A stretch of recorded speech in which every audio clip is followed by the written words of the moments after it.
Good morning, traders. Welcome to it, live trading with Benzinga. I hope you're ready to go ahead and get your trading day started. First thing you got to do is look down. You see that like button? Hit that like. Let's get it started. And welcome to live trading with Benzinga. Who's going to get that chicken? Who wants that?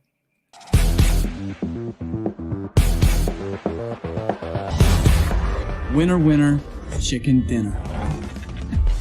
Those words have been dancing around my head all night. Oh, it's Vegas lore, that phrase. Kiana. Fisher. Choi. Joe.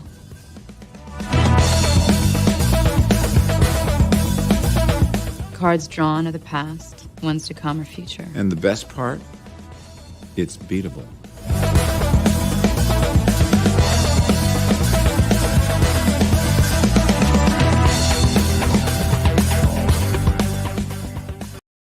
Good morning, traders. Let's go ahead and let's bring on our fellow traders here. Ryan, Faloona in the house. What's going on, man? And of course, you guys already have seen him today, but I think he's on all the time, man.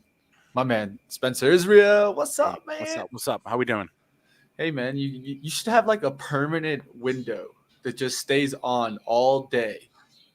Like you're not allowed to get off camera. Like you get off the shows, but then there's like a little like PIP window in the corner that just shows Spencer at work. It's like during football games where they show like the offensive coordinator like just in like a box like on the screen. Yep. Like, you just put me like, in a box on the corner. Follow Spencer all day long. Yeah. Let's go ahead. Let's get to it. I do see Zunaid in the back there. Let's go ahead and bring him on. We got the full crew ready. Let's get into the market. What are you guys seeing out there? And I mean, is this kind of the value growth trap? What are you guys seeing? To me, it looks quiet. To me, there does not seem to be a lot going on this morning. I'm not sure what y'all are seeing, but that's like I always bring in my Benzinga Pro. I look at my movers tool, and I look at the gainers and losers, but I also like judge like, do I recognize any of them? You know what I mean? And there's not a lot of tickers that I recognize, which means like there's not a lot really happening this morning. There are always movers, obviously, but they're like smaller names, not stocks that I would typically see. Roku is interesting, being down 5.7% this morning. I think they called it downgrade. But like, I don't know. Broadly speaking, I'm just not seeing a lot of action. What about you guys? Yeah, I would say the same thing. I would agree that value is going to outperform growth. If you recall, that's something I've been saying for a couple of weeks. I was thrilled to wake up today and see that was the title of pre-market prep. That tells me that I'm on the right track here. So that I agree, Spencer. I don't really see a whole lot going on this morning. The couple of things that caught my eye were the Sens news, right? That's Sensonics, ticker SENS, trading higher if the company announced a business update. Company reiterated forward year 21 guidance. This was a company that I have, kind of been on for a while. Nice to see some positive news, but pretty minor in the scope of things. It does look a little quiet. I too use the movers every morning. I see a couple of things in here that pop off the screen. Sends, like we already talked about. LGVN, Longeveron. This is one that's made crazy runs in the past. Looks like it's up today. Should probably be in play today. So we're going to watch that, I'm sure. And then Wejo, right? Ticker WEJO. We had an exclusive piece of news last night that actually popped the stock. It's come back in quite a bit, so I want to see how that trades today. But otherwise, I'm definitely going to be watching the regular things, Tesla, Apple, but not a whole lot going on. And on the Longeveron note, that was also a Benzinga exclusive. So 2 exclusives, and you can look at the charts. You can see when our headlines came out and see when the stocks moved. And it ain't a coincidence, folks. I mean, nope. they moved off our headlines right there. If you're on Benzinga Pro, you saw it first. It's very easy to find because they're in red by default. Nope, that's what it's all about, guys, definitely. And one thing to keep in mind, if you haven't tried it before, why not just try it? I mean, you don't even need a credit card. Check out Benzinga Pro, guys. Yes. Oh, where's my Wejo? There we go. Okay. Zunaid, what are you watching this morning, man? What's up? Taking a look at a couple of things. One of them is going to be Ford. I've got an order out to buy it at $24.05 and $24.02 just to get that balance, see if I can get at least 10 cents on it. I am going to risk about 10 cents on it as well. So looking for at least a 1-to-1 trade on Ford. I mean, just what a nice move it had yesterday. Let's see how I don't know if it'll get that crazy again today, but hopefully we can play the bounce. Like you can see once right here off of 24, it bounced, did it again twice. Third time didn't quite get down there, but that's pretty much what I'm looking at. Beyond Meat had a little bit of news today with KFC, so I'll be looking to see how this one plays out. Had a nice pop, obviously. Now it's coming down just a little bit. I mean, wasn't this like a much higher stock? Yeah, I remember this one being like much higher. Anyway, that's something I'll keep an eye on, see how that plays out in terms of news. And then I think I had one more here. IMMX yesterday, we played this a little bit. This is what saved my day. So this one's going to be something that I'll keep an eye on as well to see if it kind of consolidates, especially around the $7 area. I'll be able to get in on. And LGVN, want to see how this one kind of comes in a bit. Had a pop consolidation over here. Want to see this level hold right here, the 1350s. I kind of want to see it hold. If it can, then we'll find a way to play it. But that's kind of pretty much the main ones that I'm looking at. Tesla, if it can come down to, oh boy, if Tesla can come down to like the 1100s, I might be interested in it because that's the only way I can try to figure out where this one's going to go. It is Wednesday, so the contracts will be a little cheaper, thankfully, for me to play. But we'll see. We'll see how things break down. And Affirm, this one was a beauty yesterday, playing it off of the $80. We've really got to try to figure out those hold numbers, especially if you're trading out there individually for you, from like with you guys yourself, because those late market rallies, especially off of those hold numbers, can be very profitable. But that's pretty much it. And Mitch, what about you, man? All right, let's go ahead. Let's take a look. Of course, we're going to take a look at industrial. It's having an awesome day yesterday, and really an area that I was looking for in 2022, especially early part to have a lift. One of the things that I've been looking at is, infrastructure was really a big talk in 2021. And then some of these stocks kind of made runs. Then the bill went through, and kind of after that, we didn't really see continuation from these. I actually think you're starting to see that play out. That's why I think they're starting to get a move. So stocks like yesterday, you saw DE get that move on up. I'm going to look at Caterpillar. I'm calling out Honeywell. I'm also calling out my trade of the day, which is GE. GE is going to be the trade of the day. We're looking for a 100 breakout. This is the 15-minute chart. You guys know I love my rule of three. We got 1, 2, 3. Now we're just looking for a support hold. As long as that support holds, which looks like we held there at 99, I'm going to be looking for a breakout through 100. And if we measure the flag here, it's only about a $1.96 move. So that's what I'm going to be looking for, a move up towards around 101 or 102s if we can get on up there in GE today. Another couple stocks that I'm looking at, I went through a lot of the lithium stocks or lithium players that you guys can be looking for. One that had a good day yesterday that I'll mention at least to look at today is LAC. This is Lithium American Corp. Really nice chart, nice candle that we had. A nice little pullback. Now we're going to look for a continuation through 34. We'll see if we can get that move in Lithium Americas. Also, keep your eyes on PLL. That's another one that I gave yesterday that had a 5% day. So keep this one on radar to see if it goes through the high of yesterday, which was 56.50.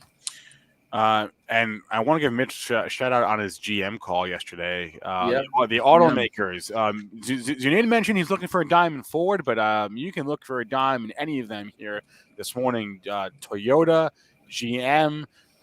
That'll be one thing I'm watching right off the open. Do they continue with these moves? Because look, GM, Toyota, these stocks do not typically make moves like they've made in the last couple of days here.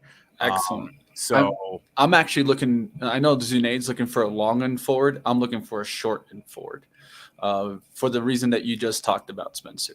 GM 20-year high, Ford 21-year high, right? I think GM's got an event today as well. I believe they're set to reveal its all-electric Chevy Silverado at the CES show in Las Vegas. Yep, I think that's why you saw the run yesterday. I think it was a buy the rumor, sell the news kind of thing. I know that we were looking at it because Ford was moving, but I think people were also looking at it because of that event. So I think it could have got bought into that event and could get sold into that event today. We'll see what happens. Another one that I'd take a look at, I did sell out of my swing trade in Square, guys. I talked about yesterday, if it couldn't get back above, really it was 154, but it got towards that level near kind of the VWAP, and I just sold out of the Square. I took the loss, $35 loss on the swing trade. We're not going to be mad about that. One that I did stay in, though, I'm still in charge point. Why? Because we recovered the price points that I was concerned about. I said if we closed underneath 19, I wanted to get out. But that's not what happened. It actually recovered all the way up towards my entry, and now I'm still in the green and charge point. That gives me really good signal that charge point could be a really good stock to look at today, because some of these stocks were really weak yesterday, and I don't think charge point was part of that group. At what point do we collectively start calling Square by its new name, if ever? Maybe we never do. Well, it depends. If H&R's block sue goes through, then you'll never call them it. Oh, they're suing? Mm-hmm. H&R Block is suing Square for that name change. Oh, I didn't know that. Yeah. All right. I'll say this. I mean, do you call Facebook Meta yet? No, I don't know if I ever will, honestly. Yeah. Yeah. You I know. I never will. That's like Well, the reason I bring that up is because that tower, the Willis Tower. the reason I bring that up is because that name change happened before the block one, right? So it's like, yeah. Well, do we call Google Alphabet? Sometimes I do, actually. So well, Google is still Google. It's just a parent company is Alphabet. Here Right. you've got the whole name change, right? There's no Well- parent company in this case, if I understand correctly. It's Yeah. just a whole name change. that's true. I say never, because if they really kill it in VR, trust me, you're going to be calling it Meta. Maybe.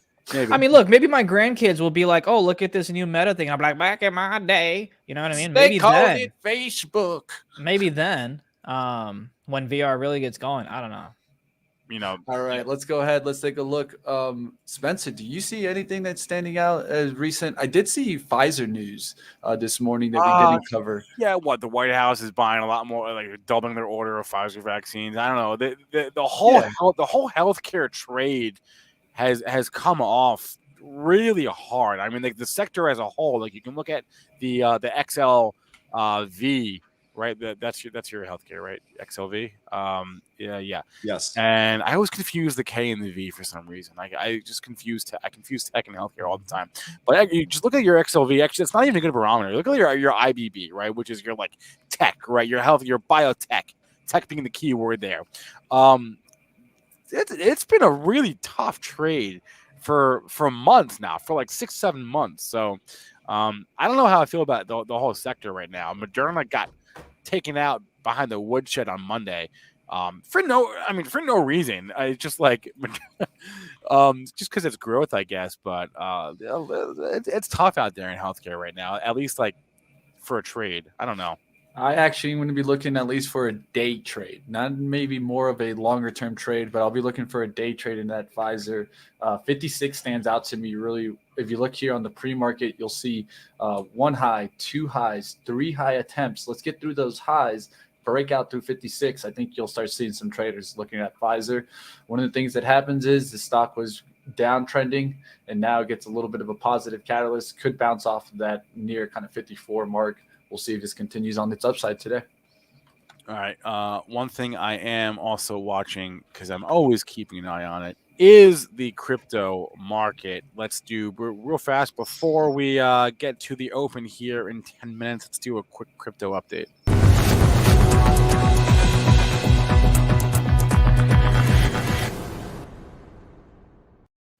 And you can see the heat map looking like more red than green, though the day is young yet. Bitcoin down 1.18%. And by the way, I don't know if I say this enough, but this heat map is measured.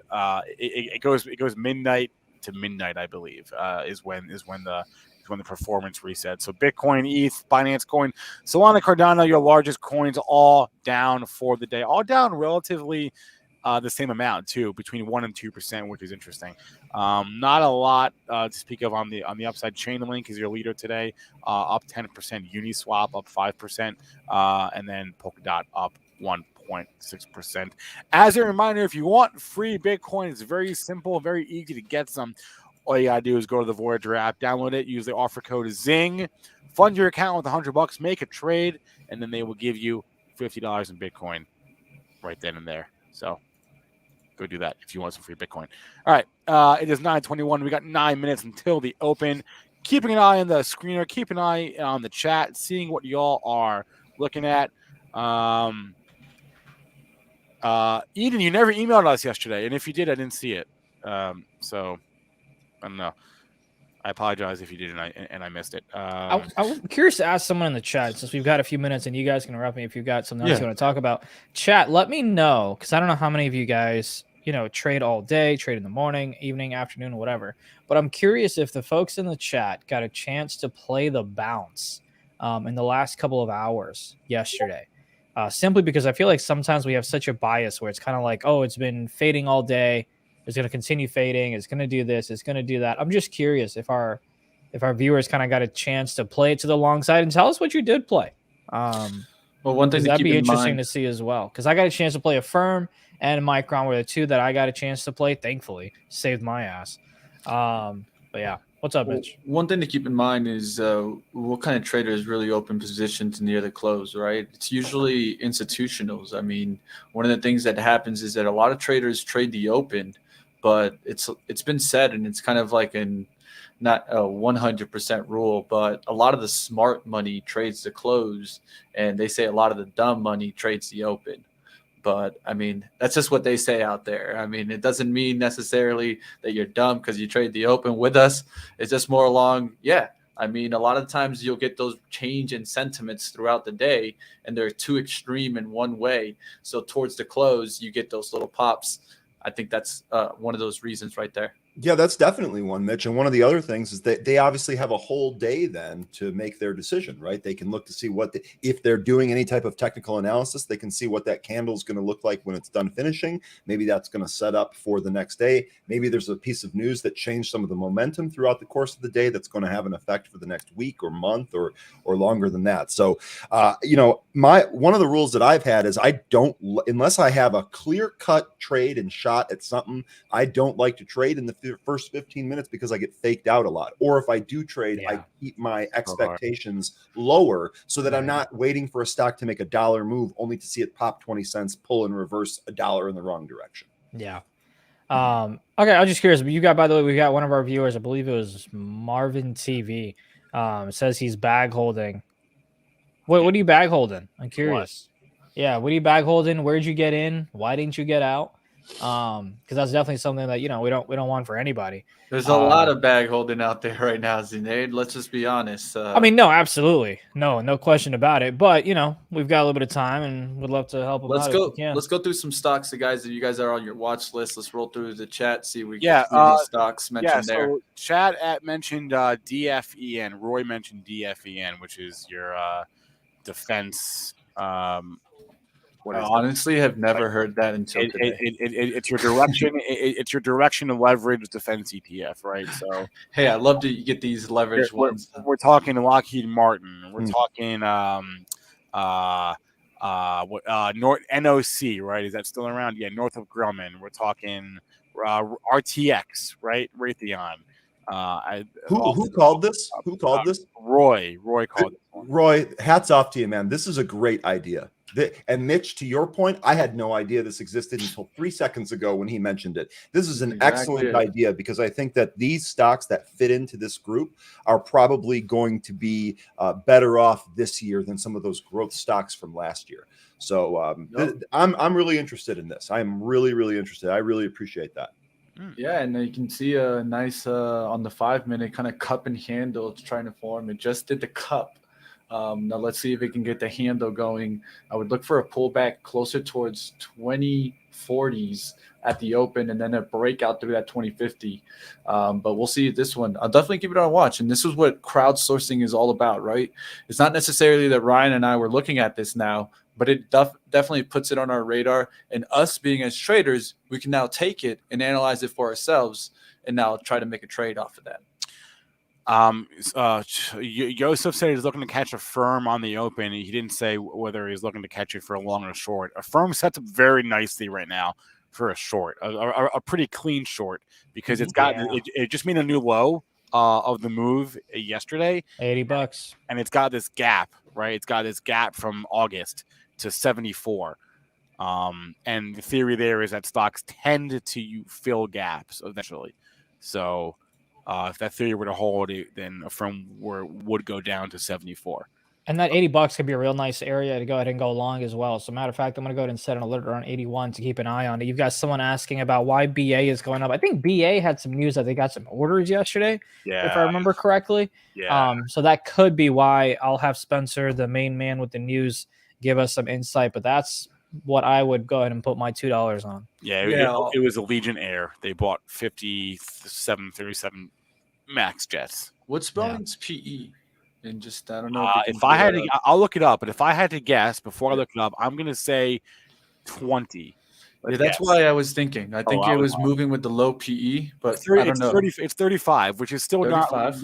not exuberant. That's not insane. 35 is okay. All right, looks like we're getting in the chat. Disney has been moving a little bit, but I mean, you could pull up the chart, Spencer. I don't see that much of exuberance in Disney, even though it came up a little bit. It didn't see it like, oh, this is just head over water, bulls are in and holding it here. So what are you guys thinking about Disney? At least maybe on the next month or something, like a swing trade. Maybe not even today, but next month. To me, even though we pushed off from the 21st up to the 160, which was about a 9% move, 9.6% move, I don't really see that much right now on the bullish side, but we'll see if we can get back towards 158 today. I mean, maybe if you get above the 50-day, which is 157, or it's $2 away, but I don't know. I try not to look at this because it's in my forever portfolio. I try not to look at it too much, but maybe. Maybe above the 50-day moving average right there. All right, it's 9:28 though. I have to hop because I have a meeting in 2 minutes. So I'm going to say goodbye to everyone right now, early today, but I will catch you guys later on Benzinga Live. Big day. We're talking to Wejo. We're talking to Microsoft. We're talking real estate on the show later today. So I'll catch you guys over there. Good luck at the Open. Make some money. And hit the like button, please. See You too, ya. Spence. We miss you.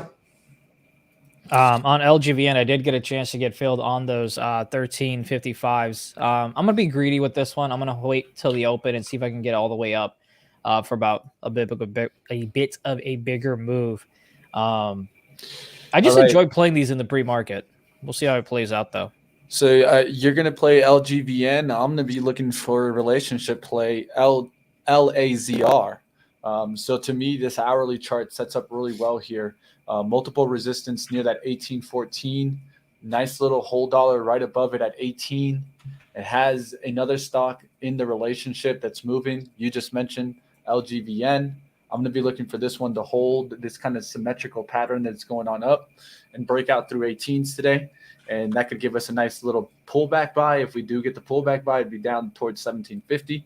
But we're going to look for that break of 18. One of the things that's going to give me to be looking at this one will be if Zunaid says, hey, LGVN is breaking off through the moon. Well, then I'll be definitely watching my LAZR.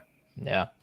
Someone in the chat asked about what happened with NVIDIA yesterday. You saw me go ahead and take the 305 weeklies yesterday. Yeah, we took the 305 weeklies. I think we paid, if I remember correctly, about $2.87. And then I went ahead and sold some around $3.45. And then the rest I was supposed to go ahead and sell around $3.85. But regardless, we sold the leg. Unfortunately, it didn't work out. And I ended up taking a loss on the whole trade of NVIDIA.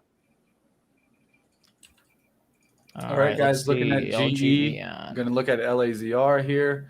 Mentioned in the chat was reasons not to play Goldman Sachs or WFC. So banks being mentioned in the chat. You can still play them, but they've made 2 good days. So you just be careful for maybe a sideways day, consolidation, inside candle. That's what I would be putting out there. APC. There's the GE. I missed that 100 buy. I'm looking for a pullback to 100 here on GE. Let's see if I can get it.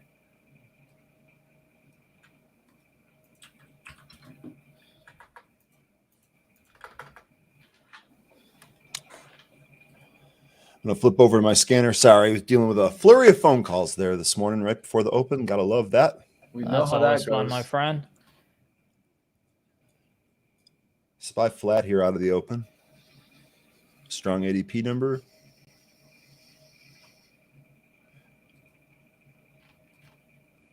Oh man, Nikola pushing up there. I wonder why. Yeah, I'll give you the Nikola news. So USAK bought like 11 trucks.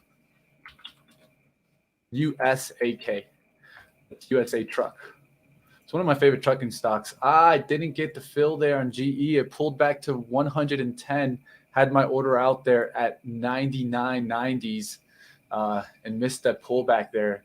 That would already be a 50-cent move there. GE, my trade of the day, kind of missing it right out the gates here for the pullback of the VWAP. I put out an order slightly below VWAP. I was looking for the spread to try to fill me somewhere down in here. But as you can see, guys, they're already breaking through the high. GE, my trade of the day, already working well into the open here. Mitch, we have a rumor floating around here that you joined the dark side. Are you Darth Mitch now? Can you confirm or deny this report? Well, it depends. If I go short forward, I'll let you guys know that I'm on the dark side. Okay, cool. Oh, look how If you're going to try to go short, down. you might have a test of the Yeah, I like it 24 right now. here. Are you taking it right here, or are you taking it near VWAP? No VWAP, always, right? Our rule, right? If I want to take it here, but that's how you get yourself a quick move to VWAP, and then you stop out at VWAP. That's the annoying one. DTST is going to halt. DKS, halt. DTST, DT data storage. DTST. All right, put it up on your charts just so we can see it. There it is. DTST, just so you guys can see it out there. Data storage getting on up there. You guys let me know. He still has a Christmas tree. Oh, real quick, here we go. Sorry. Hey, LGVN, I'm going to go ahead and get out 3/4 of my size here at $14.69. Nice I'm pop. out 3/4. Let's go. That's what I'm Sorry, I talking just saw about, that man. nice pop there. Nice job, You can see Zunaid. it on the left side of my screen. There you go. LAZR also popped up there towards 1798 here. We're going to look for a pullback towards the support and then a breakout. So pullback towards 1775 here and then recollect through 1790s. Apple reversed right out of the open. It was trading up past the 180 level. Big time pull here now. 179 prints. Looks like we're going beneath it. Yep. So big reversal out there. All right, looking at forward for that short, guys. We might get to the dark side here.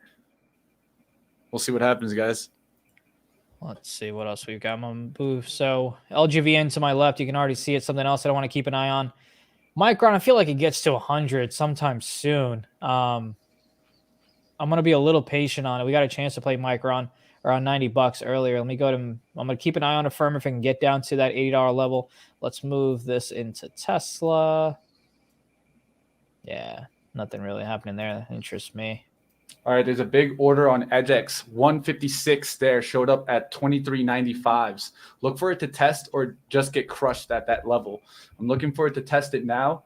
You see that 105 order showing up on that Ford. If you guys are watching that Ford trade, that's exactly what I'm looking at. I always look for that big seller there, the big offer showing up there at 92s or 95s. And real quick here on LGVN, I see Rodrigo in the chat. It's ripping. We talked about this early. It's ripping right out of the gate. You know, the one thing to remember here is that this is pretty highly shorted. So if this continues to run, or if this sets up on some of these charts, some of those shorts might be forced to cover, and you might get an even bigger pop here. One of the reasons that's the case is because of the way it gapped up this morning here. So, Zunaid, I love the way that you took advantage of that. I just talked about not trading within the first 15 minutes, and you went out and aced one. That is exactly what I'm talking about. Way to go, man. No, appreciate it. And I got a chance to get in the pre-market, which, again, has been like a 50-50 for me. It's something I want to get better at. Would you just take a starter in, Mitch? Ford short. Nice. I'll put it up on my screen here. That way we can. 23.97 is my entry, guys. 23.97. You want the minute chart up? Here, yeah. The minute chart. Yeah. I'm going with the minute chart. This is the day trade. This isn't to hold it. There's yours in the middle. Yeah, we're out 3/4. Go ahead. 24.10 is the risk. Just want to clearly give that level.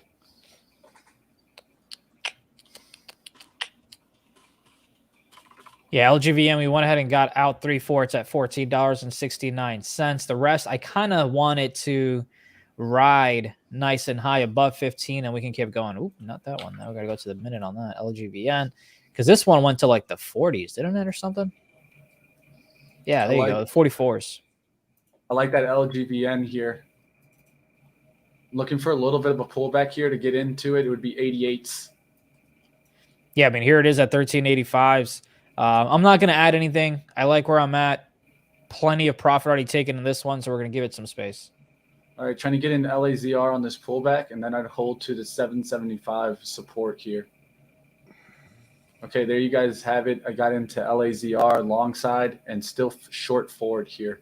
So now I got to really focus here. Whenever I have two positions, I'm looking for one position to worry about what? Risk management. First, it's risk before reward. So I'm really focusing on both charts here, but I want to see one go into the green, and then I can focus more on the other trade.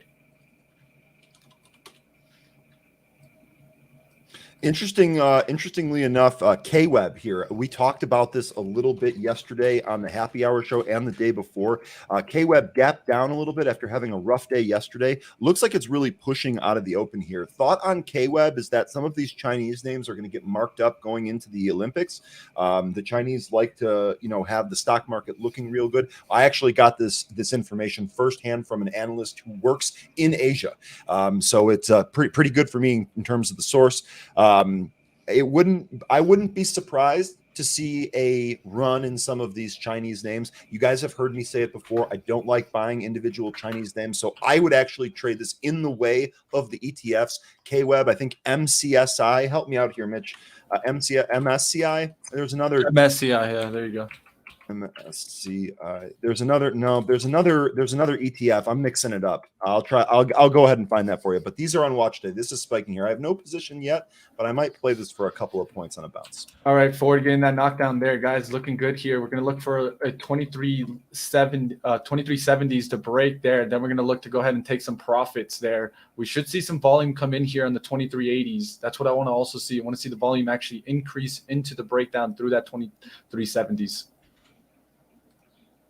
So what I do is a lot of times I'll draw a trend line on my volume because I want to see that volume increase here as it breaks down. Show me the continuation move. All right, LAZR looking good. Looked like we were about to get that 18 breakout. I'm in from 1784. As it breaks 18, I'm going to sell some and keep the rest, guys. Nice. I've got your Ford up here. You're at 2374 there. I can't remember what your target was, but you look at that. So 2370 will take first profit, and then we'll look for that continuation move down. Yeah, your session lows on Ford is about 2363. All right, guys, we're getting that move to 70s right now. Look how there's a 280 bid there, right there. That's why I'm going to go ahead and take some profit here, just in case it comes back to VWAP here. You got your 70s. Nice first leg, man. I'll let you guys know when I get the fill. I still haven't gotten the fill yet. Oh, that's weird. Got it. Boom. There you go. 66. Nice. I got a little bit better fill, so I'll take it. There you go. Trade to the upside, trade to the downside. There you go. That's why we watch for things and we just react. We go with the flow, guys. All right, LAZR is my long side play. I got a long side play and a short side play. I'm looking for LAZR to get this lift through 18 here. We'll see if we can get that lift through 18. Got in here on this pullback. 84s was the entry. Right on this pullback of VWAP, we'll look for it to take out the high and continue moving. One of the things that I'm looking at today that's interesting is we have the 10-year Treasury yield down, and tech is still dipping. So interesting. I'm wondering if we're just still kind of in a rotation where we're just rotating out of tech. The question is going to be, where do we redeploy those assets, or do they stay in cash? Perhaps don't know yet. Did that big order go through there? I didn't have my filter on correctly. This is why I like using the filters for like that order that was showing up on Ford that was 200 on the sizing. If I saw, let's say, someone take 200,000 shares here, I'd be concerned about my position either way, because that means there's a bigger trader on here that can change the chart. There's the push in LAZR. Let's go ahead and look to sell some into the momentum. So I'm looking at the 1-minute chart, trying to get into the momentum here, looking for offers to show up there. But as you can see, at 1785, there was 2,000 shares traded there. Someone stepped up with me, looking to sell some into, let's say, 1820s if we could get up there. But watching the level 2 right now. We got a LGVN last leg. I'm out. There you go. There's 1816s on the ask. Let's put up 1818s here. Order out at 1818 to sell some. On LGVN, that last leg, that quarter leg, I'm out at 1340s. So about that last leg, when I took a 10-cent loss, the 3/4 of it, we went ahead and got a nice move on it on the first leg. There's a resistance near term at 18.14. I'm looking for that to get taken out here, and I'll sell some into the move and keep the rest. Sens look like it dipped right out of the open here, but it looks like it's catching a bid, trading right through 3 here. No position in Sens yet, but interested in this. I think this goes higher today, honestly. Also, just added to a longer-term position, just added a couple of calls to Chara, which ticker CHRA, which is one I talked about a few weeks ago, added to the February 5 calls. Hey, Mitch, how many likes do we have? Any idea? Honestly, I haven't been able to take a look. A lot going on today. The reason I ask is because if we can get enough, I'll go to put a nice $500 lotto on MU $100. Let's pull up MU. Let's pull up MU. It's been a while since we've done this.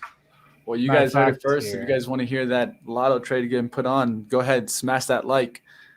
I'm looking at right now, Jay talking about in the chat, and a lot of people talking about Intel having a good day. So definitely lower PE tech having a good day today. Take a look at those.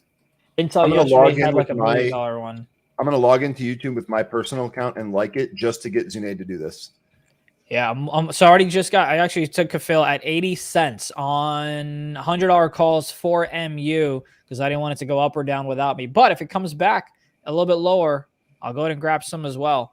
But MU, I am in the $100 calls simply because this is a strictly YOLO. I'm perfectly okay with this one going to 0, which is why it's not anything crazy. But I am hoping for this momentum to continue and to ride on through. We'll see what happens. Wasn't able to sell out there in LAZR. It would have been a 25-30 cent gain there. Was looking for a little bit more of a push there. Got the turnaround. It's already back down underneath 18. Don't want to see it break through my average cost here. There's a support at 1780s. If it breaks that, it really can crack down. So just got to be careful here. Want to get it back above 18 immediately. Ford still working to break that 2370. There's that big order that I keep seeing showing up, and it doesn't flow through. I want to see if it goes ahead and flows through now. Let's see what the VIX is at as well.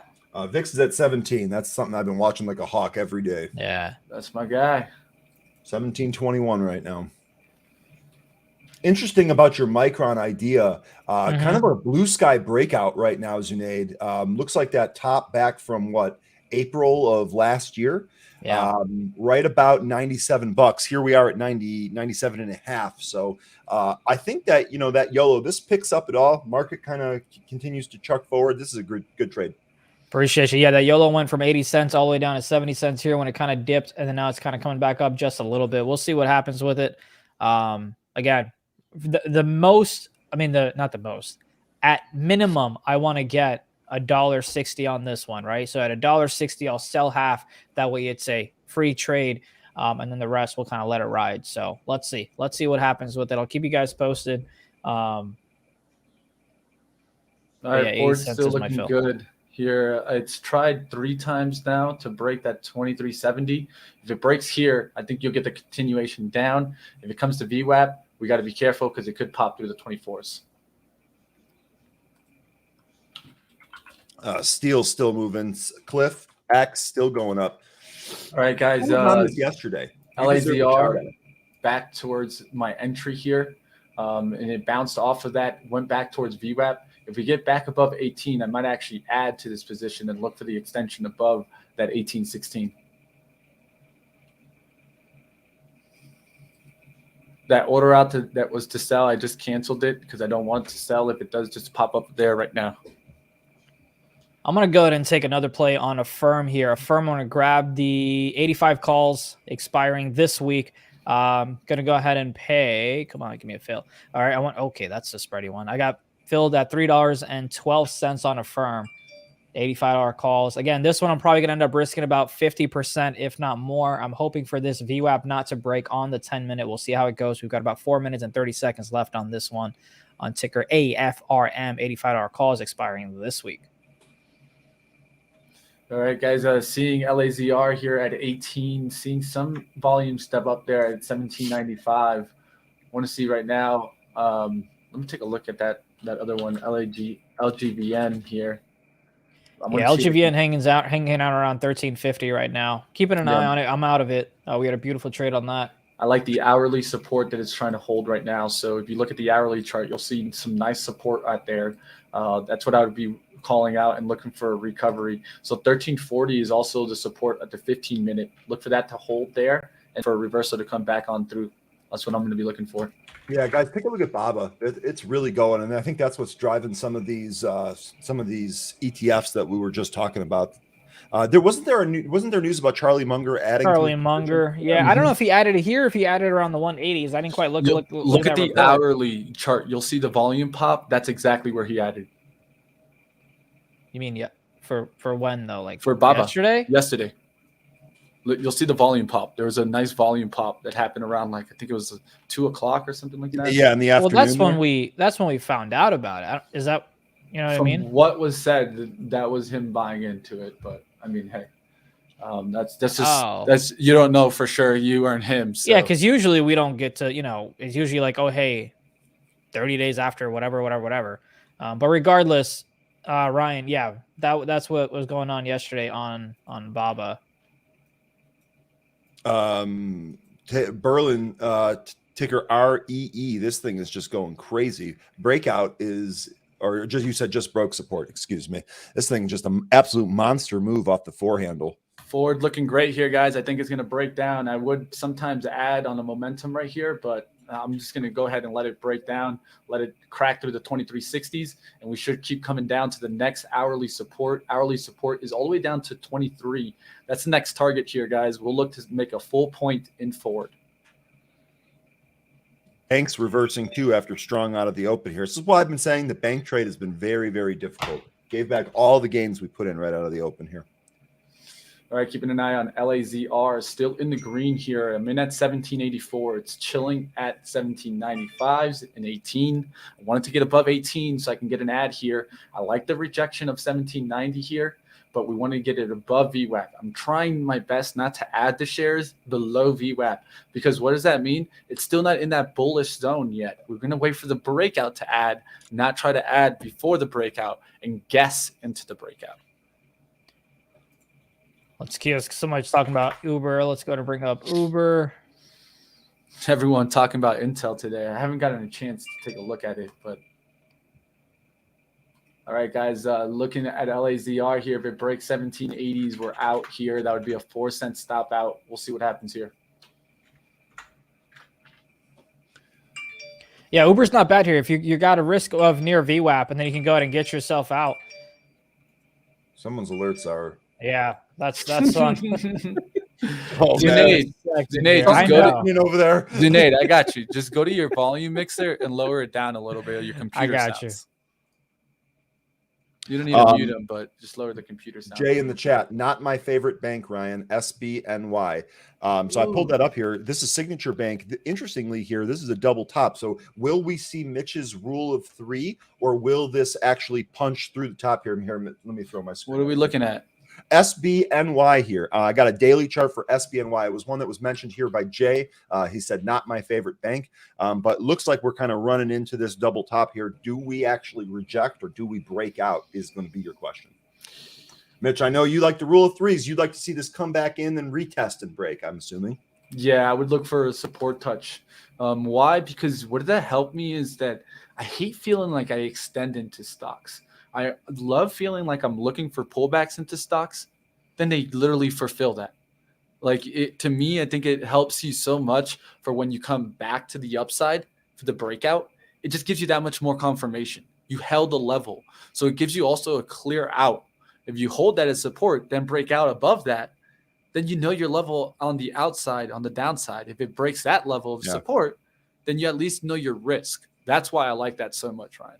Yeah, no, I like it too. And you know, the more you hit those spots, the more you're going to get either a pop or a move when it's broken here. Real quickly, I noticed FCX is moving. So copper seems to be moving along with steel. Remember, we had Cliff, New, and X all having strong days here. All right, guys, I've been kind of busy taking these trades here, but let me go ahead and do the quickly industry analysis on industrials and basic materials.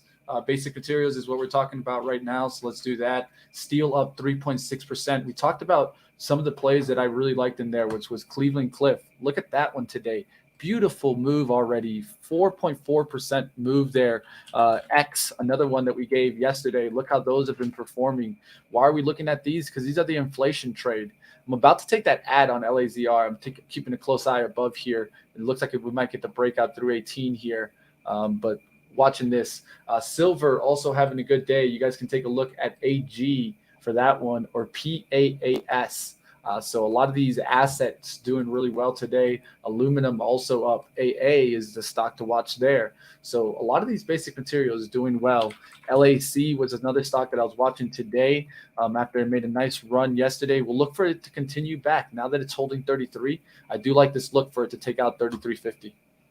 I just retweeted a Market Rebellion tweet. Over 140,000 Apple option contracts have traded already today. 63% call, 37% put. Looks like the market is definitely betting for Apple to make a move towards the highs. All right, guys, going to add here in LAZR there. Just hit the ad there. Going to look for it to continue on up through 18. Now our stop is 1790s on the downside. We don't want to see 1790s break.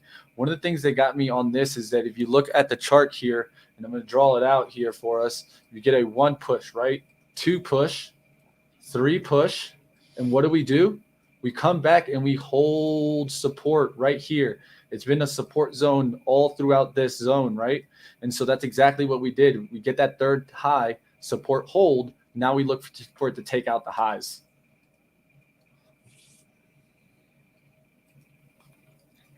Affirm looking good there on that chart there, at least. Yeah, it is. Affirm's looking really nice. Micron went ahead and held VWAP, and it's going as well. So I'm happy about that. On Affirm, I'm up about 6%. Micron only up about 7%. Again, Micron is a lotto. Affirm, I wanted to make sure it held above VWAP. So far, so good. But I need this previous close that's acted as resistance at last half hour, about the last 3 10-minute candles to go ahead and break. That's what I'm waiting for, the break of 85.50. We'll see how things go there. By the way, my alerts, are you guys hearing my computer or my phone? Just so I can fix it. I can't tell.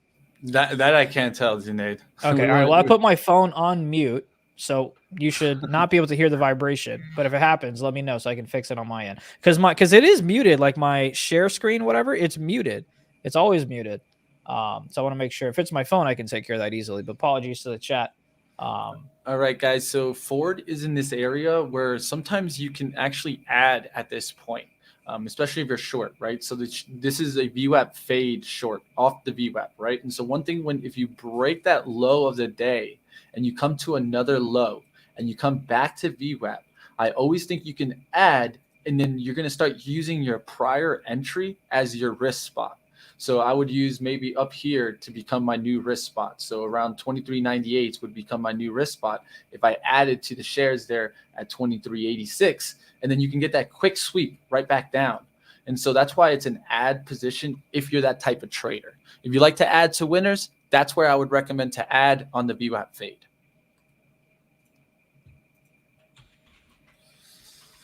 Ryan, what are you looking at, man? Let us know. ARK. I couldn't believe it. I saw that Scotty was saying ARK is bouncing. I looked at it. ARK was high of the days. Okay, now that I've said that, of course it's pulled back. That just that you know how it goes. That's how it goes. But this, I mean, ARK really beaten down. Obviously, no position here. Looks like it's bouncing. We'll see if that's going to keep going here. Out.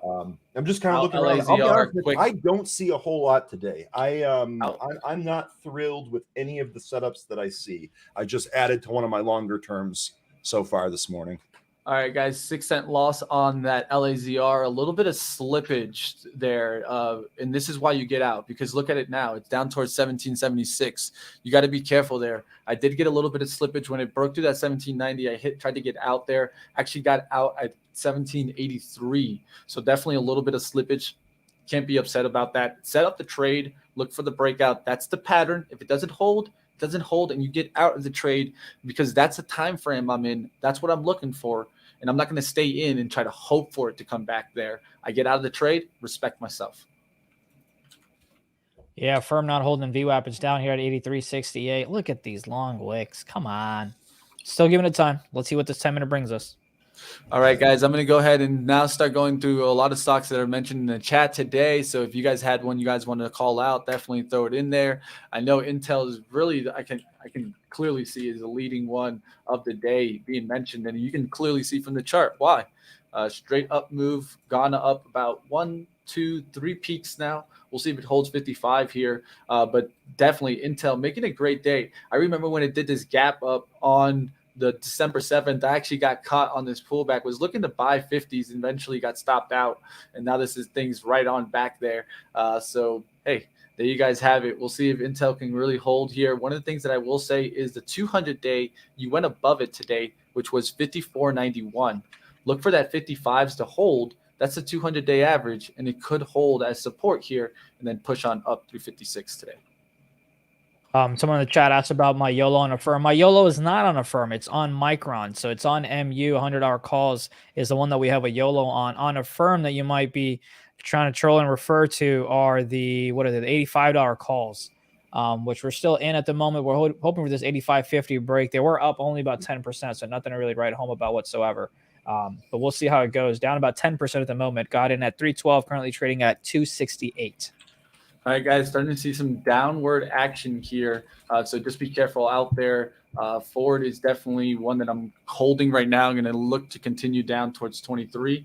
Let's take a look at what's moving out there in the market. Basic materials is leading us right now. Energy right behind that. Communication services behind that. And then you see consumer defensives. What's on the downside today? What's in the red? Technology is in the red from the open, 0.22. And overall change 0.74. So showing you what it was red look at the open, still red on the day. Real estate at 0.97 down, and it opened up. Overall changes at minus 1.13. So definitely technology and real estate lagging today. With the firm being below VWAP, I'm going to go ahead and cut this option. I'm down 22% on it, so I'm going to go ahead and sell a firm. My fill is at 2. Come on, give me a fill. Where is it? I can't even find my position on it. There it is. All right, guys, looking at GE here, it looks like it's trying to set up for a longer-term play here. I love when it starts doing this. One of the things that I look for is about an hour of sideways consolidation. So that's what I'm looking for now. We had a nice push, looking for that extension through here. 150 seems to stand out to me here on GE. I tried to buy it at the open, wasn't able to get it, but still one of the trades of the day that I'm looking at. Also, DE also continuing. If you want to take a look at Deere, look at this strong chart right here. Deere continuing the strength. I'd look at CAT also to continue the strength. We talked about these in the pre-market, and they continue to do well. I've seen in the chat here, Voodoo asking, what time does Fed speak today? Voodoo, per the calendar, the economics calendar in Benzinga Pro, Fed FOMC meeting minutes today, 2 p.m. Eastern time. 2 p.m. Eastern. Yeah, you get the meetings, then he talks tomorrow, right? I don't remember how these things go. I'm not going to lie to you. Yeah, exactly how you said it. Okay. Yeah. You do remember, it turns out. Yeah, because I remember it's like, oh, the meetings come out, then the market reacts, then he comes out and talks about the minutes, and the market reacts. It's like, well, you guys didn't read the book that came out yesterday, but whatever. Ooh, look at the VWAP fades today. Complete pattern on Lucid, guys. Breakdown, VWAP. Breakdown, VWAP, breakdown. Tries to get back to VWAP one more time, then gets that crush down. It doesn't look like it has that much room, because if I try to measure it, kind of like there's a flag here, I'd say like an 84-cent breakdown from here. And if you look at where we broke down from, we broke down around this 38s. I think maybe you get towards the 30s, but we got a low already of 37.43. We'll see what happens in Lucid, down towards 37.30s, and if it can hold there. Ford still breaking down. We wanted to break down through the 23.50s and get down all the way to 23. How's my Discovery doing? That was the trade of the day yesterday. Also, another green day today. Man, that Discovery stock, I've been wanting to have that one long term. I do love the Discovery Plus service. I think it's one of the best services that are out there in streaming. Why? Because it holds all the networks that a lot of the people watch on TV. And so to me, I think this is one that in the long run definitely has some success. Discovery having a good day, 3 days, about 15% in 3 days. I just want to share some feedback here from the chat here. Just want to point out you guys are getting very, very good at passing the ball, Mike, today. I'm actually really glad to hear that because this is something I felt I struggled with personally. Felt like I was talking over Mitch and Zunaid just too much. So to hear you say that, that's really awesome feedback. Much appreciated. We will continue to work on that. Yep, that's one things that is definitely one of the focuses here is not to. I mean, Ryan and I, Zunaid, we sometimes take some quick trades. We want to kind of talk, but the idea here is for you guys to learn, right? I mean, At the end of the day, it's not for us to get results, because if it was for that, then hey guys, I'd be probably joining Zunaid and just yellowing out. But I can't blame. One thing that I will tell you guys is try to find personalities that match with, like, let's say Ryan. Maybe it's that you like to look for longer term charts and then use that to find the shorter term trade, whatever that may be. Find something that in our process that you like. Maybe it could adapt to yours.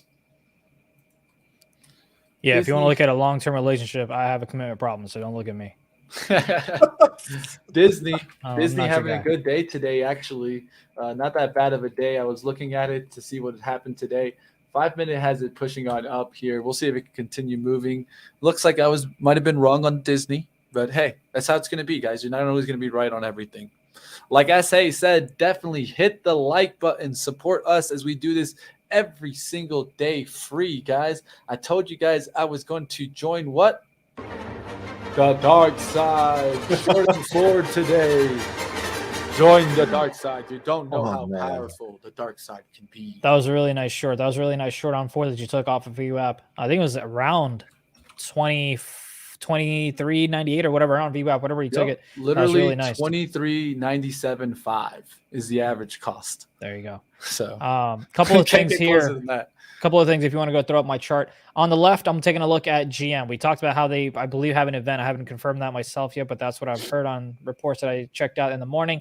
If you wanted to try to take a stab at a long here, you could. But for me, it's got to get over VWAP. It's got to get over the $65 area, which is right over here. And, of course, somebody just went ahead and went short as soon as I said it. But right over here is where it's really got to get over for it to be a nice long. MU went ahead and hit high of days, coming down just a little bit here. And then I'm keeping an eye on NVIDIA as well to see how it behaves. It did have a nice dip and rip from 286s all the way to 294s. Nice about $8 move there. But those are the 3 stocks that I'm keeping a look at. And this is what's kind of dangerous, right? I have no idea if this move in GM has to do with an event thing or what, but let's just look at how it's coming down. And events can be good, but they can also be bad. So that's something you got to keep in mind. But you are looking at GM at session lows here. Over 65, I wouldn't mind it. A lot of times what I would say about that GM is like what I talked about it in the pre-market. When an event is known for weeks at a time, these are the events that a lot of times they get front run. They get the buy the rumor, sell the news effect. Why? Because it's a known catalyst for months, sometimes out at a time. A clear one that happened also was Fisker. When we were going to the LA auto convention, it ran into that auto convention and then turned around the same day that it did the freaking announcement that it actually showed the car. So this is a clear example of buy the rumor, sell the news at work again. Mitch, Apple has been doing that a lot. They will sometimes trade up into the iPhone reveal or conference or whatever they call it, and then on the day of that, when they release all the information, the stock sells off. That's just, the buy the rumor, sell the news thing has existed for a long time. It will continue to be prevalent, and it will affect stocks of all different price and market caps. I did see someone talk about Apple at VWAP potentially for a short or a VWAP bounce trade. Oh, it's Robert looking for a VWAP bounce. Okay, yeah, so it's bounce, above VWAP. I like it. I don't like the fade there, but I do like the bounce there. Why? Because it's a strong stock, right? Strong stocks we want to trade, especially if they're trending to the upside. I say stick with the trend. Don't try to always trade against trend. With forward is a little bit different for me because it's more of a question of, is this too extended? Apple has consistently moved on up. If you look at the daily chart, you'll see pullbacks, but you also see moves continue on the up move. You're not seeing these price extremes to the upside, all the way to the downside, all the way up to the upside. So Apple is definitely one that I'd keep watching to upside looks, not necessarily short side. All right, let's take a look at the Tesla Dragon today. We haven't talked about that today. Let's take a look here. An important line for me has been this 1167. That was that high that we day traded it through on Monday. We're going to look for this to continue through 1200 here, but it's really facing a resistance right now. You can see how it goes through it, wicks, and pulls back from that. Let's see if it can get back above this 1170 and really start driving back towards where the highs we're trying to take out, which were that 1200.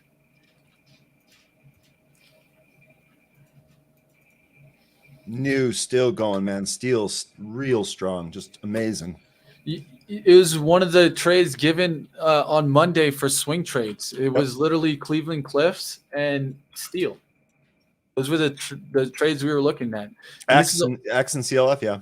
Yeah, this plays into the inflation trade, really. Yeah, it does. That's what it's about, guys. It's looking for hard assets that can appreciate in value.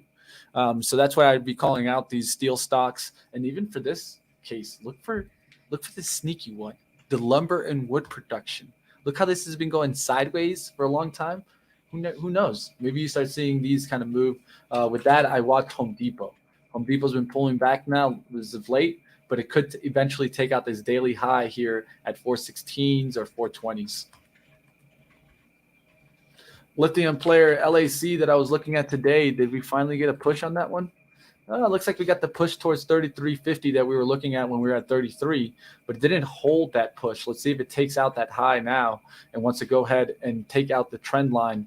If you look here, it's a nice trend. You can see how it's been trying to get through this. Just did a little wick through that 33.50. We could see a push out now. You know, Mitch, looking at this actually looks pretty good to me, right? If we consolidate here between 33.20 and maybe 33.40, that to me seems like we'd be wanting to pop out of that if we continue to compress that here. So honestly, this action here, the fact that we're holding in here, this action is encouraging. Michael from the chat, Michael saying, Faloona, missed you last week. I missed all of you, but I did need to take that vacation. It was amazing. But we're back, baby. We're back. New year. I guess I'm gonna take a stab at Apple real quick. Again, I'm gonna go downsize just because I haven't been feeling myself, if you will. I'm gonna go and take an Apple call expiring this week. 180s went ahead and got filled at $1.30 and $1.32. Thanks for the weird spread, E-Trade. Holding above VWAP. I like the 10-minute. Hopefully it closes above this EMA. If it goes below, I am gonna risk about 30% or so on this contract. So as always, I'd rather you sit back, enjoy your popcorn, and watch me lose money. And I also, if you go ahead and let me see, my screen's up. Yeah, they are perfect. If you can see, I went ahead and pulled up SPY. SPY is also above VWAP, so I like that there, which is why I was a little bit more confident taking the Apple trade. So SPY above VWAP, trying to spike itself up. Micron, by the way, is moving on up as well. We're up a spectacular 8% on those Micron contracts. And I do want to talk about that Micron real quick. Look at this. If you were in commons, you're making more money than I am. Because this has kind of been, I think I took it maybe around here. And you can see it was kind of just going back and forth like a barcode. And then it finally is trying to make a move. But in that time, Theta's already taken money out of that contract for me. So Commons would have been a better play for me, or at least an at the money, maybe a $97, $98 strike call would have made me more money in terms of percentages. But regardless, that's what's going on. Do have that Apple trade on, keeping an eye on SPY as well, risking about 30% or so on my Apple contracts. Oof, I don't feel like being too dark and shorting AMC. Even though I have a feeling I could make some money on it right now. I shouldn't think like that, but I won't be mean to you guys out there today. I know that AMC has been suffering, so I'll leave it alone. LAC, we'll see if it pushes towards 33.50s. It looks like it wants to get through there. It looks more like a swing trade for me, but I'm just going to hold off right now. Let's take a look at my charge point. Wanted to see if it could hold and get back through 20s today. As you guys can see, it's fighting right now to get back through that 1945. We're actually in like right here at 1940. So I'm not stressing it right now. The big thing for me is to close this. If I close this, the risk is underneath 19. So a close underneath 19 gets me out on the bear side. Above 20 gives me confirmation on the upside. So that's what I'm looking for here, guys. I want to see a close above 20. On the day that we got long on this, it actually went towards 99, guys, exactly to that number. We need to get it above that 20 to show me confirmation. Yep, that I'm golden in charge point, and it can keep holding it for the swing.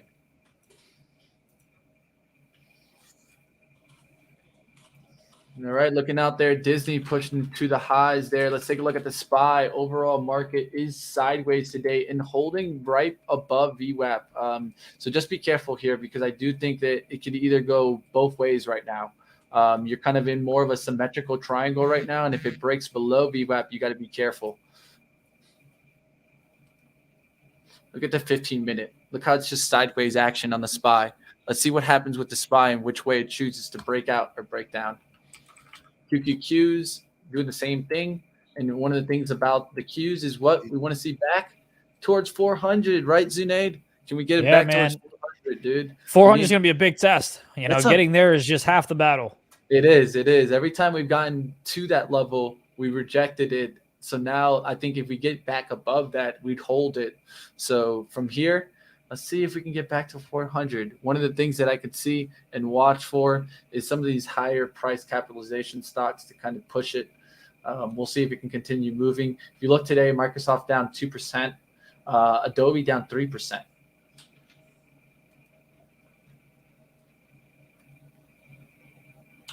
Qualcomm pushing highs here. Interesting. Forward, baby. I'm still holding you. I want you to go down, though. Pause. Yeah, keeping an eye on Apple here and also SPY at the same time. These are like the two charts. And, of course, Micron's like the cherry on top. I'm really hoping for this level on SPY to stay above VWAP here. That'll hopefully help my Apple and Qs, as you mentioned, as well. Need that to push. Currently down almost 0.5% on that. I'm hearing that BCYC possible takeout rumor on via Deal Reporter. Take that with a grain of salt, though. I don't have any position here. Just watching it. Looks like it's spiking here a little bit. All right, now good old Deal Reporter. Yeah, look, that's exactly Zunaid. That's exactly. Looks like we're gonna get a touch of VWAP here again, guys. For forward, if it touches VWAP, what you want to see is it not get above the last VWAP touch. So last VWAP touch was a high of 23.85. We wouldn't want to see it get above that 85. A rejection from that level is okay. That's just another top. But we don't want to see it get back above 23.85 here. We want it to touch there and reject right back down through the low.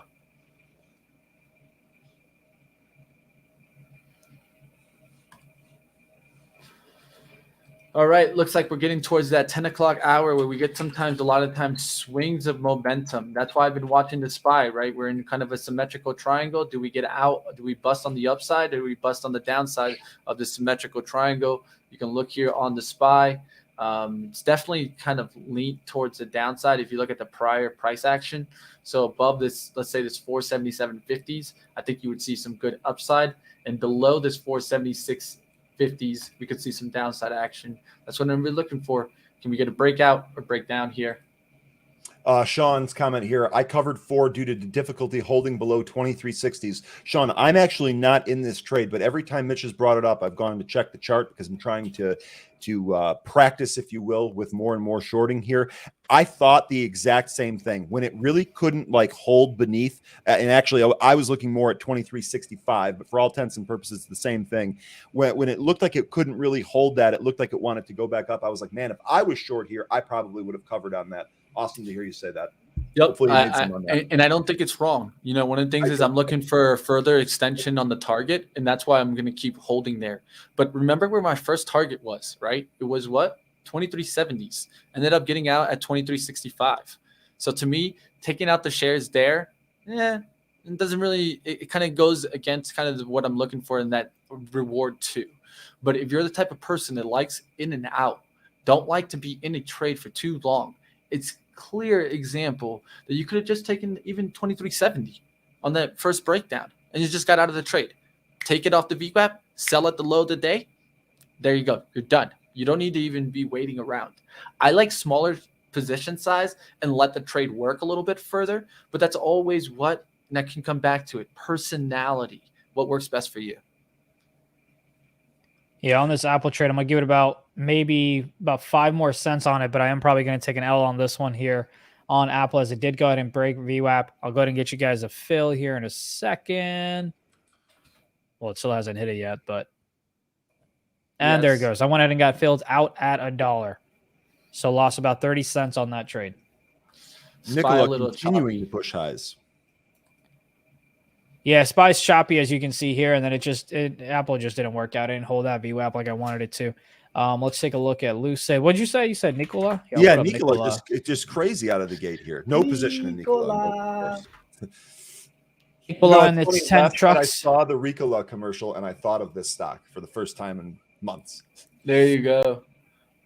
Whoever since mentioned day one, since day one, that was the only thing that came into mind. Ricola commercial.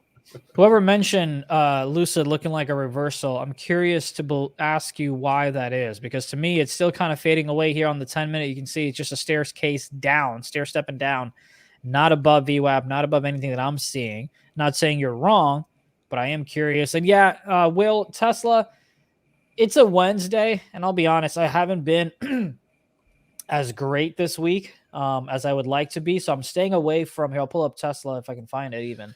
All right, before you staying get away from into those higher price contracts. What's up? Before you get into Tesla, I just want to get to Ford right now. That is right at that level that I talked to you about, right? A lot of times we try to give you my learning lessons, or at least kind of what I look for beforehand, because I don't want to be going to it now and telling you guys that it should be resistance. I wanted it to be something that I gave you beforehand, and then we'll see if it kind of confirms, right? So the reaction here is a rejection off 2385s, a close above this or going to the average price stops me out. Below 85, and I can still stay into the trade. If it gets above my entry here, I get out of the trade. I get out break even. I took my first reward, and we keep moving on. But one of the things that you want to see is kind of give yourself those levels and look for confirmation. All right, you can go back to Tesla and taking a look at the Tesla Dragon. Yeah, Tesla, I just haven't been on top of my game. Therefore, it's a Wednesday. I don't want to put myself out there with expensive contracts, especially if I just don't feel like I'm performing well. But yeah, Tesla though, it is coming near VWAP. So if you were looking for a long, it's coming near VWAP, which is 1152, and it's also going to possibly have a bounce off of that 1150 hold number level.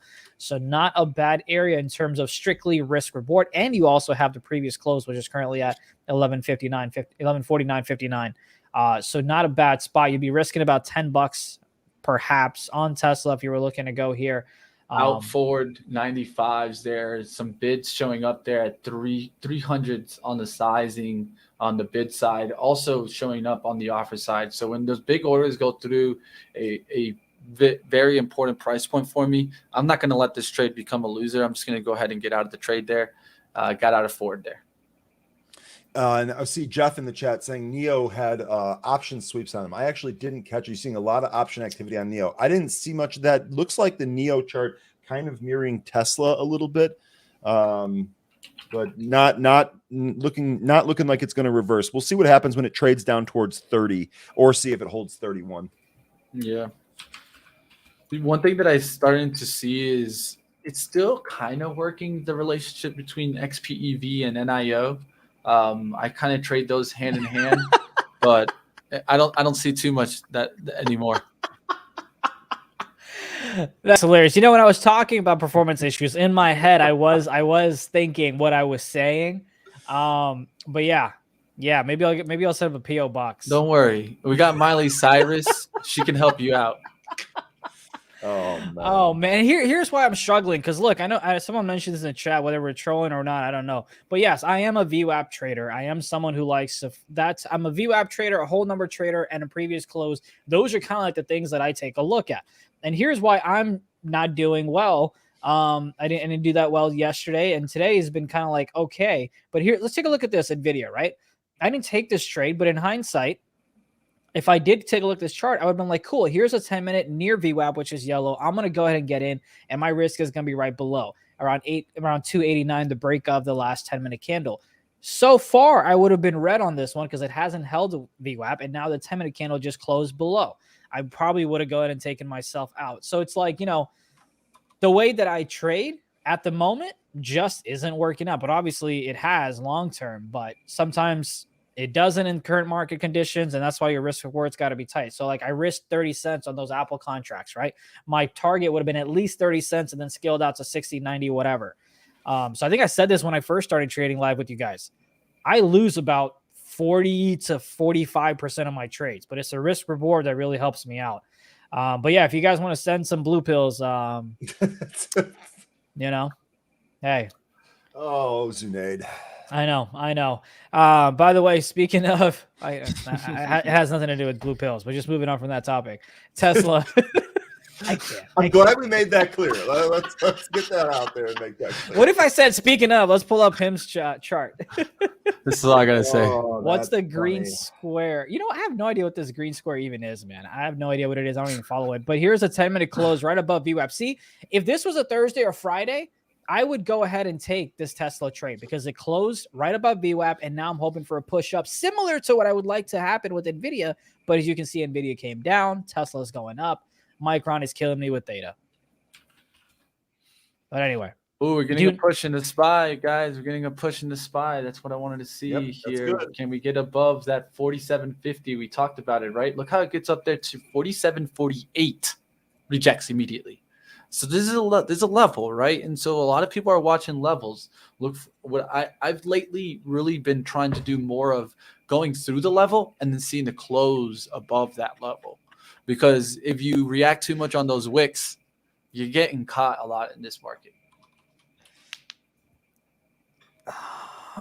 Someone in the chat said too much info. Hey, I can go deeper if you want. Pause.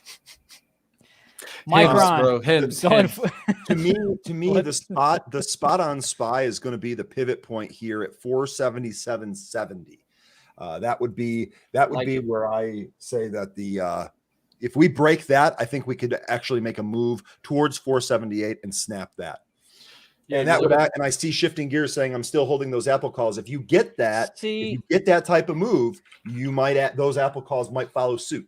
Now I will say this: it's okay if you're holding those calls. That's awesome, good for you. But just make sure you know your risk, right? Because you don't want to be in that situation we talked about yesterday. You were like, "Oh, I'm down 30%. Oh, it'll go back up. Oh, I'm down 7. I'll just wait for it to go to 0 at this point. Whatever." You know what I mean? Like.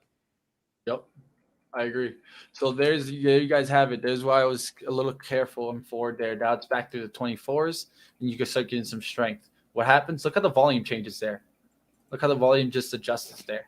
And so I saw that big bid and bid offer near that 24. I wanted to get out of there. I didn't want to get into the squeeze stage here. And now you get into that area where some shorts are covering because of that break of the 24, which actually gives it the momentum. More to the upside. So we'll see if we can get a continued momentum to start pushing there. GM doing the same thing. Look how it went back above VWAP, held sideways. So a lot of times when I get a close back above VWAP, I just get out of the trade, at least on the short side, because one of the worst things you can do as a short is get short squeezed. So you can avoid those moments if you feel there's ever that time where the turning point is happening between the bulls and the bears, and you don't fight the turning point. I think this is what happens to a lot of shorters that get blown up, is that they fight the turning point. They see the stock turning, and then they go and they tell themselves, no, let me just give myself a little bit more. That little bit more is what can easily cause a spike. Then next thing you know, you get squeezed out. If you want to go and pull up to my chart here, I've got Micron smack dab in the middle. Matter of fact, we're going to zoom into this. Micron, you would think that I'm banking on this one. I'm up exactly 1% because theta is just killing me on my $100 calls. I said this before. I'll repeat it again. If you played at the money, and this is something important for, I think, folks in the chat. I think this is a great example of trying to understand how options work, right? You have 3 different kinds. You have in the money, at the money, out of the money. I took out of the money, so I had much more extrinsic value. Therefore, that's getting eaten up alive because the stock is not moving as fast as I would like in that direction because I'm fighting time and I'm fighting the move itself in terms of direction. So if you played at the money or if you played commons, you're making a lot more money than my measly 1% in those lotto trades.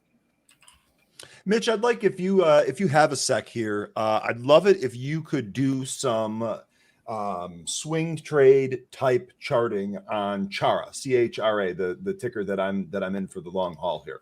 Got you. I'm gonna look to see if the reason I'm asking you to do that is because with today's push, if you go to the daily chart, it really looks like the stock wants to break out of this consolidation pattern that we've really been in since last year, since the middle of last year. And like I said, I'm expecting good news. This is going to be more of a value play. There's an infrastructure angle here. There's all types of different stuff that I think is going to line up nicely. So if we get this breakout, tell me what you see in the chart.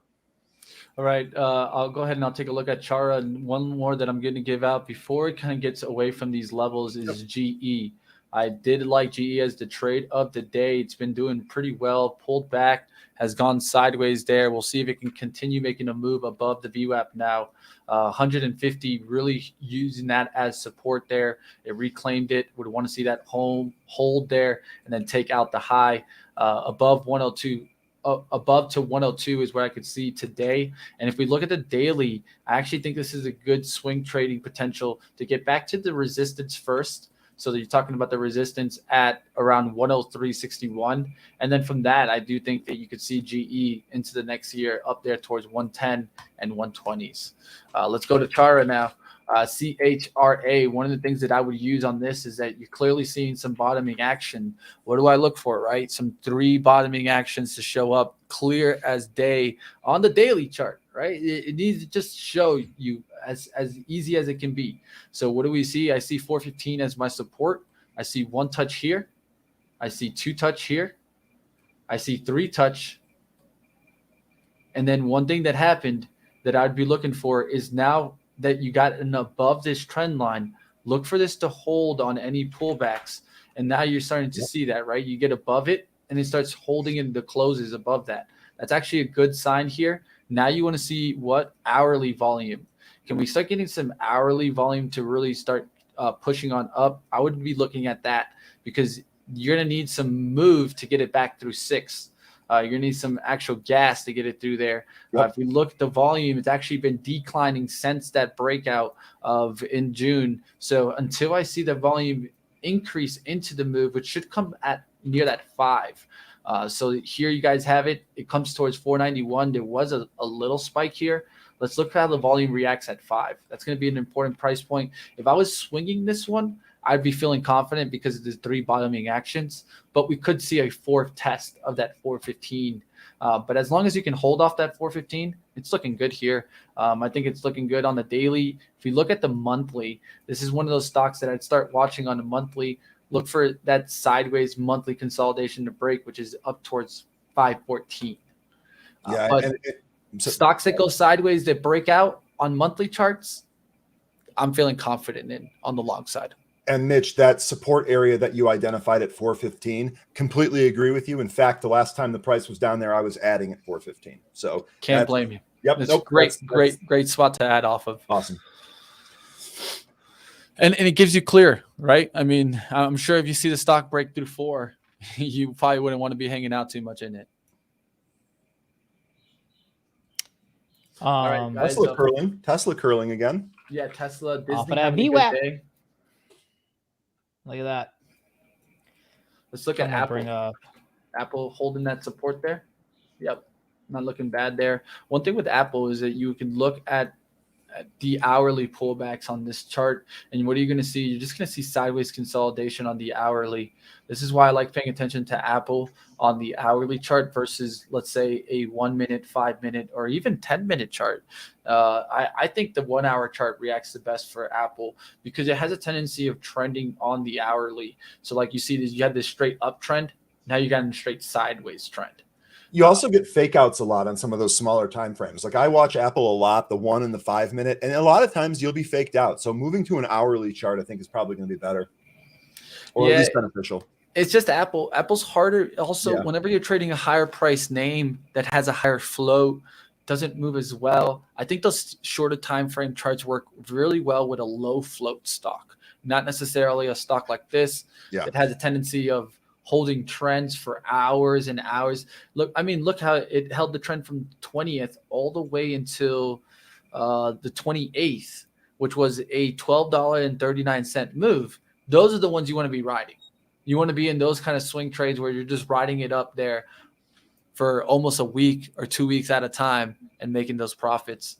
That's how I like to do Apple. But hey, it's all up to you. If you like to day trade it, power to you. All right, let's go back and let's take a look at some of the sectors, see if anything has changed, right? A lot of times we're trying to look to see if things come back into the green. And so a lot of times I'm looking at my sectors to see what is coming back here. What's working its way back is consumer cyclical. So we started the day really red. Now we're getting in towards the green, and consumers look for some of those names to maybe switch on over and get a nice push. So residential construction doing well today, packaging containers, recreational vehicles not doing bad today. You can take a look at EZGO. Remember, we saw that one halt up yesterday. Yesterday. Yeah, why not keep an eye on it today? You have very little risk right now off of that bottoming action, and if it catches some big buyer, it could halt into another move, right? And so those are stocks that I definitely keep on watch.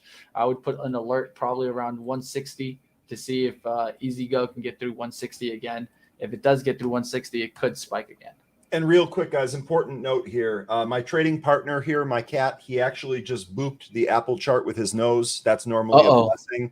So if we're looking at that Apple, perhaps it's going to keep going up. Now he's wondering what's going on. My guy. That's funny.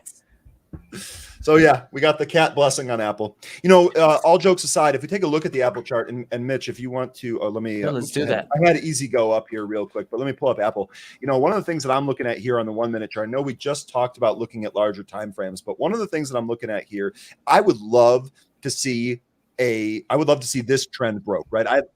This trend break. Excuse me. I'd love to see a higher high here above this trend line for this to build for more of an intraday trade.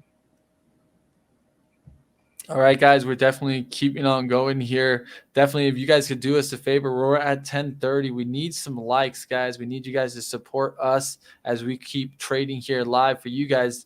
Take the second right now. If you could do me the favor, if you need to pull the iPad out, go ahead and do so and hit that like button for us as we continue live here on Live Trading with Benzinga.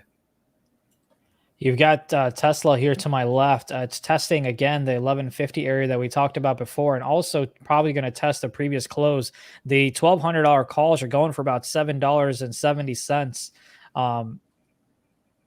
Right over here. Not a bad spot to go and grab some, risking probably about 20 to 25% if it does break this one.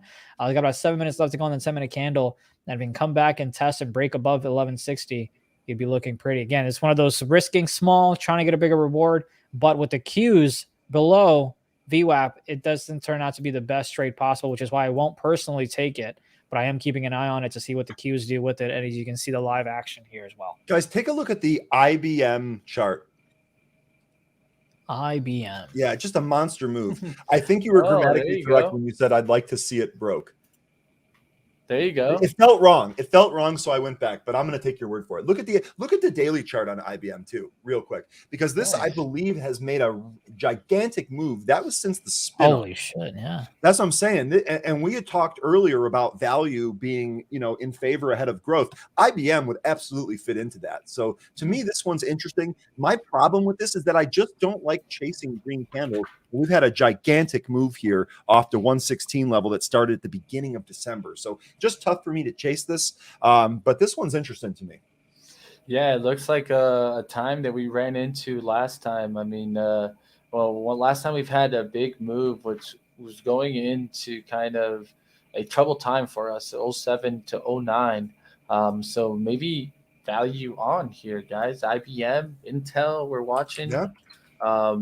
All doing well right now. I definitely keep a look at that one. QCOM is one that I'm also watching to continue going through the high. Today it broke through. I didn't get my alert. I was annoyed. I didn't catch this one. QCOM through 188.69s. I really like that 190. You guys could have been looking at this one. Look at a daily chart. Multiple highs in the same area. If you're looking for some tech stocks to take a look at it, I think QCOM you see get into the 200s this year. Benzinga Discord thrown in chat there. Yes, we do have one. We're looking to expand that. I'd love to get a community over on Discord as well. But understand that is, we're still some work on that. Still some work to do on that. Boy, I'm having trouble with my grammar this morning. Someone said they took the 100 calls there for GE. We'll see how that performs. Doesn't look that bad right now. As long as it can hold VWAP here, I think it can come back and take out that 101.50s. So we'll see what happens there in GE. Trade of the day, we'll see what happens. Taking a look here, farming and heavy construction also still having a good day, guys. What are some stocks that are doing good is, look at this one, UGRO. cheaper stock, $10 stock here, making a move today. It's about a 5% move. We'll see if it can get back through 11. There's a lot of resistance there at 11. It could get through there. It could start seeing some up move on the daily chart. This is UGRO. DE we're talking about. That's continuing to make that move. We'll see if it continue making the move on up. HY doing well today. Caterpillar was one of my main ones to watch today, up 2%. So if you guys were looking for that continued move on CAT, I do like it. Look at the daily chart on this. I like this as a swing trade because it can keep going. It has room up to 240. So I think this is one definitely you keep on watch the next couple of days. This I like this with value and then also with infrastructure too. I like CAT. I don't have a position. I do like CAT though. Well, I'll give a question to the chat because I'm getting towards that time where I can take a little bit more of a deeper look for some swing trades continuing into the week and going into January. So I'll ask you guys in the chat out there, what stocks do you feel were running when infrastructure talks were the highest? When, everyone was just worried about the bill and things were starting to move. I take a look at those stocks to get a new lift, a new momentum push. And so that's why I'm watching DE. That's why I'm watching CAT, GE, a bunch of these stocks. I'm looking for them to continue moving. But if you guys have one, throw it up in the chat. Let's take a look at some of the ones that you guys maybe saw move with the infrastructure stocks.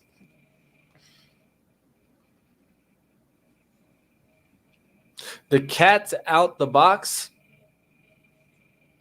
Cat's in the hat. I was gonna say I thought it was a bag, but whatever. Cat's out of the bag. Although box makes a lot more sense. My cat loves boxes. I was gonna say, don't they love likes the boxes? Yeah. Dude, you don't need to get toys. You just get a box. That's right. Just order something from Amazon. You don't need a toy for a cat. You just order something. Sees the Amazon truck coming, the tail starts going. Yeah, there's boxes coming. Yup.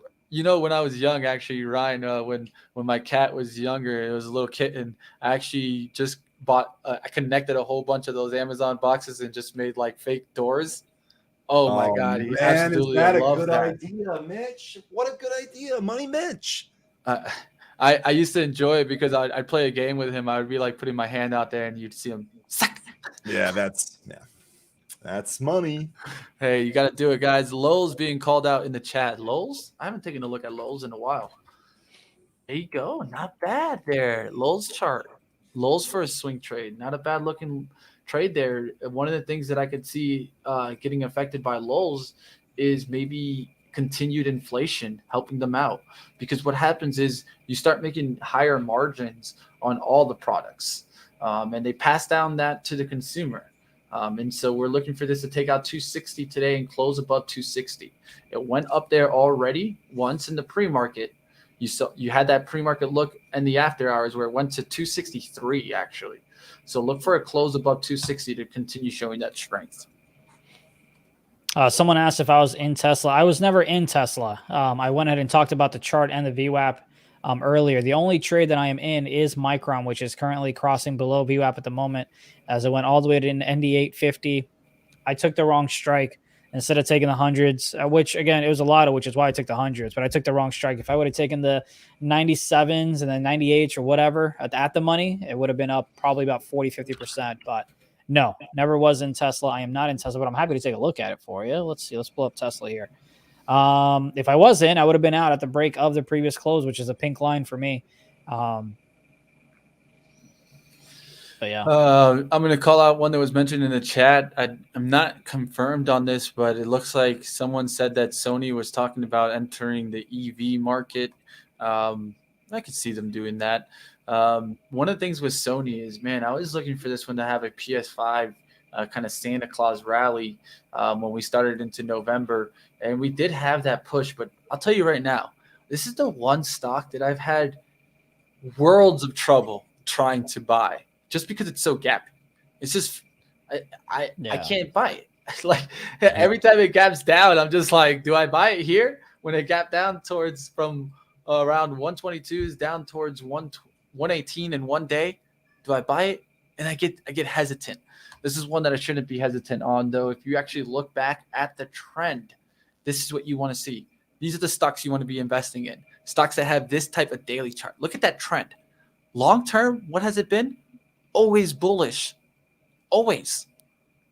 And so Sony, definitely keep it on watch. Well, I mean, if you look at Sony today, go to the 1 minute, right? It gapped on this news, and it's just bled all those gains back since the stock opened here. So you're going to get another opportunity to load up on this without a doubt. And to your point, Mitch, this is why you don't buy the gaps, right? You immediately get smacked as it pulls back. Especially with Sony, it's just hard trade, man. I love the stock, but I can't get in. I got a Sony TV. I don't have a PS5, but I've got a Sony TV. Yeah, I've been actually thinking about if I should go for a new gaming console or not, but I just don't play enough. I don't find the time. Yeah, I don't find the time enough either. And when I do, I play it on my computer. And when I do, I'm probably watching sports, right, Ryan? Oh, man, sports, man. They take over too much. Better. There's nothing better. Speaking of which, you know what? Hey, do you have AT's email address? I'm about to have everyone bother him. Let's do it. Let's Here, put let me his find email AT. address out there. He might get pissed at me. But you know what? Our CEO does this, so I'm gonna go ahead and do it. What on earth are you talking about? So Aaron Thomas is supposed to get us a PC build video for day trading that I have been waiting for. By the way, my alerts are going off, but my phone is silent. Did you guys hear it? No. Okay, perfect. So now I'm good. Apologies earlier before, but I need everyone to like just go ahead and let me find his email address. Give me one moment. I'm gonna go ahead and find it. Because I pretty much need Aaron Thomas. We're gonna email Aaron Thomas and tell him we need the day trading PC setup video because Zunaid needs a new PC and he's slacking. I'm gonna find that email address. Give me a second. I'm excited for that. I've been building computers since I was 14 years old. I'm in my mid 30s now, high 30s. I need everyone to. Sorry, go ahead to cut you off. No, it's fine. I put it in the chat. Need everyone to email that email address, and the subject line needs to be. Let's have one, Mitch. What do you think? Where is our PC? Where is our day trading PC build video? Yeah. Right. I don't know if you need to make it that long, but just PC setup video, you could probably just do that. Yeah. Just throw it at that in the subject, and then let's destroy that, guys. You know, got over 650 people. Why take creativity away from our viewers? Chat. You guys decide the subject line and let us know. I can't wait to get Slack messages from AT and be like, what just happened? Don't say Z sent me. No. Where's the video at? Don't do that. Don't do that. Say Mitch, if anything. Say Mitch, if anything. They'll believe it if it's Mitch. Oh, man. But yeah, no, the AT works hard. From what he told me last time I talked to him, which I think was, I'm pulling up my Slack messages. Hang on one sec. Last time I talked to him, he said, hey, the build video is done. Just need like editing and stuff. I'm like, all right, bro. Hurry it up. Editing. Come on, man. That takes one day. Let's get this done. Oh, man. I love it. Yeah, no, but computer building is always awesome, guys. I definitely think it's the way to go. And then also have what I say is if you're trying to build a computer setup, right? I mean, a lot of times when we take a look at it or even just kind of get the mindset that, hey, we want to build a setup. A lot of times what do? We run into what? We can't build it as big or let's say of quality that we want because we run into what? Money issues, right? I mean, we can't just buy everything, right? So one thing that I would say is have that mentality of what your final setup is going to look like. When I first started, I had that and I have it now. It took me 4 years to accomplish that because I went step by step into the setup. But hey, that's what it was about to me. I had that vision of how I wanted it to look at the end, not the vision when I started, just like, oh, well, I want this to be this, this, and this. Well, the truth is, I mean, at first, you got to try to be learning how to trade first to even see that you want to make this big time investment into your computer. So for you beginners out there, that's what I would say is look for that system. Look, maybe it's first I'm going to get the computer and only have one monitor. Then I worked to 2 monitors, to 3, to 4. That's how I went. I had 2 monitors, then I went to 3, and then I went to 4 and kind of worked my way up. Where's the blue pill build video? Y'all are killing me. But yeah, okay. I said email sent. I love it. Yes, this is what we need. There we go. Multiple. All right, guys, I'm going to jump. I got some stuff to do for today. Today was an awesome, it looked like it was going to be slow, and then we had a whole bunch of stuff to do. So I'm really, really excited. Looking forward to tomorrow. I hope all of you have a great rest of your hump day. Keep watching that VIX. Keep watching the SPY and the IWM, and we're going to keep making some money. I'm going to go ahead and take a walk as well before I start the next part of my day. Appreciate you guys hanging out with us, and I will go ahead and try to go ahead and take a pill and be better tomorrow. See ya. All right, guys, let's go ahead. Let's keep trading here. You guys do me the favor. Definitely smash that like button. Support us as we support you guys. If you guys could do the favor, definitely hit the subscribe bell also so you get notified the moment we go live. And, of course, smash on up, guys. Let's get those likes to start flowing through. Can we get to 400 likes so we can stay on past 11? Don't let me drown in all the likes, guys. I want to keep this going. Let's get the money, money, money. Yes, yes, yes. That's what it's all about. It's time to take the king chair, guys. So we're going to look for the king chair to come in here and really start taking on over. Money flowing through out there, guys. So I hope you guys are seeing it out there. And let's get those money stacks. Where's that money at out there, guys? We'll definitely see and keep on flexing here as we got some good trades, but definitely this is that market where definitely it's a Rubik's Cube type of market. You got to get the right combination. Is it value? Is it growth? Find what works best for you out there. Let's take a look at the market. And if you guys got some stocks to take a look at, throw it up in the chat. All right, let's go ahead. Let's get on going through here. Let's see what we can get and see if we can find some good trades out there. You guys already know we're going to look for it. And let's see if the SPY can hold here on the 15-minute, get back above 47.50. As you guys can see, the 15-minute won't hold or close above there. I was looking to see what was going to happen in the SPY. We're getting a little bit of a retrace there. The question is, do we get that continued breakdown? Did 4 come back down? No, it actually went up there towards 24.50. We made money on the downside on this one today. We'll see if this one can come cracking on down.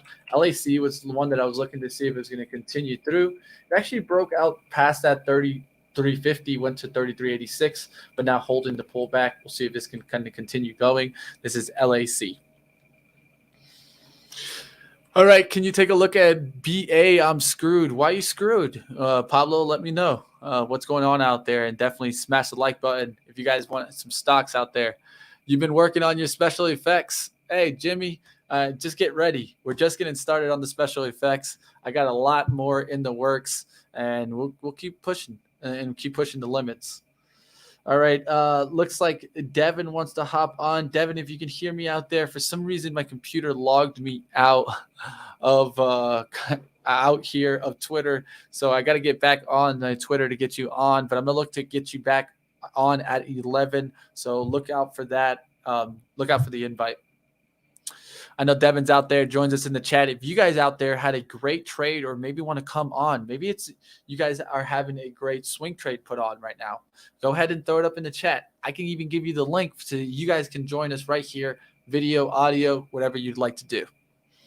Love the show. Appreciate the love. Let's keep going. What about Lucid? Is it time to buy? Let's first go to BA. I said I'd take a look at BA. It's holding well right now around that 217. I think this is really going more with that value play. So I definitely keep BA on watch. It's reversed really well from the 200. Big area for it is 240. That's where it can run into some major resistance. We'll see if it can get back up there. That's BA. Charge point being mentioned. Let me take a look at this one. I'm swing trading this bad boy. I'm taking a look here. I don't want to see a close of below 19. You see this turnaround? How we were trying to get above 1950. We're getting back below 19. If it closes below 19 today, I will go ahead and get out of the trade, and that's what we can do. Can you drop the link? Mitch? For what, Rashad? Specifically, the link, at least. I've been doing so much right now. I might have missed what you were trying to talk about, but let me know, Rashad, what link, and I'll definitely go ahead and nail onto it. All right, it's next one up, Lucid. Can we go ahead and look for that buy? I was looking for that 37.23 is to kind of hold here. It looks like the 36.68 is holding well here. The big question is, can Lucid get back above 40? Until it does that, I think I'm still bearish. It kind of rejected really hard there at 40. Could crack this 36. If it cracks 36, you're back down towards 30 or 28. So that's what I could be seeing. Of course, Lucid also put out news that it just wasn't doing that well. It started kind of recollecting money, needs more money to keep going. I think you got to be careful here with Lucid. It could crack that 36.68 and then head down towards 30. I would be on the short side, not really long side of Lucid. All right, guys, want to definitely put out the disclaimer. All the information and materials and content contained in this program is for informational purposes only. Investing in stocks and options and futures is risky. Like always, we can definitely hold positions. Let's keep going. Let's see what's going on out there, and let's smash that like button. All right, so seeing Roblox being mentioned, this is one that's been out of favor. I would probably see it still probably out of favor. And yes, you can see it that it's still out of favor. This one also out of favor with Unity out of favor. So just be careful with those. Those definitely getting crushed right now. All right, some other stocks that are getting hit hard. Let's take a look here at the SPY. What is up? What is down? Let's take a look at first. Let's take a look at what is down on the day here. ENPH looks like solar stock still taking a beating here. Definitely taking a hard hit. American Tower here. REIT. Housing isn't looking that great anymore, at least from what I'm seeing out there. Just be careful there. That's turning around. Adobe also turning down here. I talked about how this is not good here if these bigger stocks are going to keep breaking down. Another one that I take a look at, tax implications really starting to come in. We talked about this Etsy potential short on Money Mitch because why? Because the tax changes changed, and that could eventually hit Etsy as you don't see as much buying. And you can see this one really starting to break down here. Etsy crashing down. eBay is another one I would look for it to start breaking down. That news that came out on the new tax rules for marketplaces, I think it's going to really affect them. Melly is another one I'm looking for on the downside now because of that news. And you can see it's continuing on the downside. All right, what's going on out there? Send me a Twitter invite if there's a need. Hey, don't worry, JDs. I got you. I know you're always available for us. Cashed on that Rubik's call when it hit 135. It's not a bad one there. Christopher, the House of Mouse being called out. I was taking a look at that today. I thought it was actually going to not pull up and get all the way up here, but we talked about this in pre-market for the upside. I was looking at it not doing that well, but hey, there you guys have it. I said, can we get back towards 159 today? Perfect move right back on up there towards 159 in the House of Mouse, holding strong. I do think some people got in this one for the January effect and the whole year effect. They're looking to continue their investment in Disney, and you're seeing it kind of play out here. Not a bad one to definitely invest in, swing trade. It's not my favorite for day trade, but not a bad trade there. Also today, I mean, it held the VWAP pullback.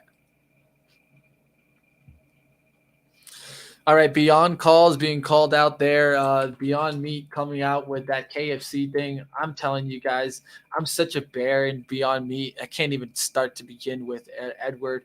I'm very biased, so I will say that, guys. I'm very bearish this. I think I called out this stock before it did this 100 gap down on the earnings, which was in November. And then now I'm looking for this stock to actually make it all the way to 50. That was the level I was looking at it when it started breaking back down. I think Beyond Meat gets all the way to 50 on the downside. I'm a bear in this one. All right, SQ and CRM eating dirt again today, says Jason Lively. I actually sold out of my Square swing trade yesterday, and I'm glad I did it because Square definitely is still taking a hit. Does Ford have room to go above 25? Let's take a look at that. All right, so it looks like, yeah, I mean, you're still pushing on up there. Let's take a look at the weekly. Weekly is going to be important for us. Let's take a look here at the weekly. Can it get through the highs of the kind of further out highs, right? So we need to go all the way back to where we were actually trading in these levels, which was in 1999, 2000, and 2001. Where did we break down? We broke down through these levels here. So I'm actually going to delete some of these lines because I want to draw where I think that bottoming action happened, which was really close to 2404. So the next level up from there, resistance-wise, is up, let's say, 2640s. But really, I would be looking for more of a move towards 30. So that's kind of the upside look here. Let's go back to where we are at right now and see how those price points are holding. So if you can see above this 2404, we have been holding pretty well. Let's take a look at the daily. You can see how the close was above that and right on that price point. Very important to watch that now. We'll see if this can continue making moves on up. But I think if it holds that 24 on pullbacks, you're still looking good. You just got a kind of a longer term hourly support here to hit, which was 23.50, and then it pushed right back up to the highs. Let's look for it to come back down maybe towards the VWAP and then really push on through here. But as long as it can hold 24 on the pullback, I do like forward here. GM, kind of the similar thing, right? It's going to be trading hand in hand. I would definitely watch GM with Ford. Hey, Mitch, what are your thoughts out there on Shop? Is it done getting smashed? I'll take a look at that. But before we do so, I want to take a second. Hit the like, guys. We need about, what do we need? We need 42 more likes to keep us going past 11 so that we can get towards 11:30 and Benzinga live. But you guys out there, do us a favor and smash that like. Birds, says Tyson. Let's take a look here. BRDS, Bird Global here. Let's take a look at that. Yeah, I'm pretty sure this is the scooter. Yeah, this is the scooter that I actually use. I mean, I've used Birds. I mean, if you haven't used the Birds, definitely let me know. But this is one that you just got to see come back. I don't think it's a bad stock. It definitely has a business, and there's money to be made with these kind of scooters. But you're just not seeing the same mobility as you used to see. I would actually look for it to take out these lows and then come back roaring. So 580s, get below that, maybe come down towards 5 and then come back on up. I'd be watching this one to get on back. But if you've used the Birds scooters, guys, let me know in the chat. I've used a Bird drunk plenty of times. Hey, can't blame you. There's no DUIs on Birds, right? If not, I probably should have got one already. All right, AMD being called out in the chat. I'll take a look.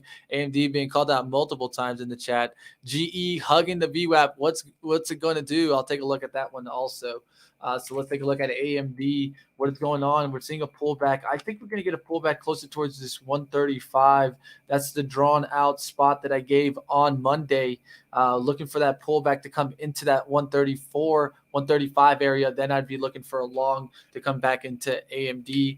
NVIDIA also struggling near the same levels, right? So till you get these two stocks to kind of trade hand in hand, I would be kind of worried about pullbacks to support. All right, so GE hugging. Let's take a look at GE. All right, so I talked about how this 150 was going to be important. This was the look that we were looking at pre-market. Pre-market, we gave this as my trade of the day, looking for a breakout through 100. We did get that breakout through 100. I hope someone was able to get that 100, but definitely it's still holding well here sideways, trying to get back up through that 101. I do like hourly sideways action as long as it can close this hourly candle here.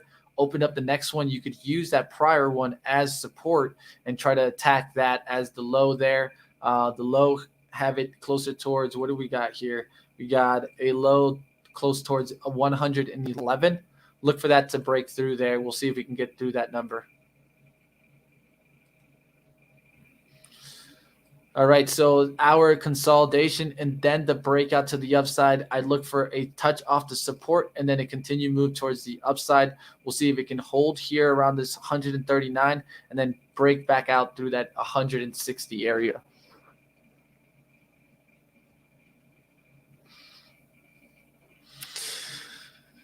No, but there might be public and talks. Hey, I can get around that one. Drunk birding is the only way to do it, says Master of Stocks. Can't blame. Ever given the bird while on a bird? This guy WK. All right, guys, what's going on out there? Tyson, I hope you enjoyed that. Thank God my AMD options are in the money and out, so I only took a minimal loss today.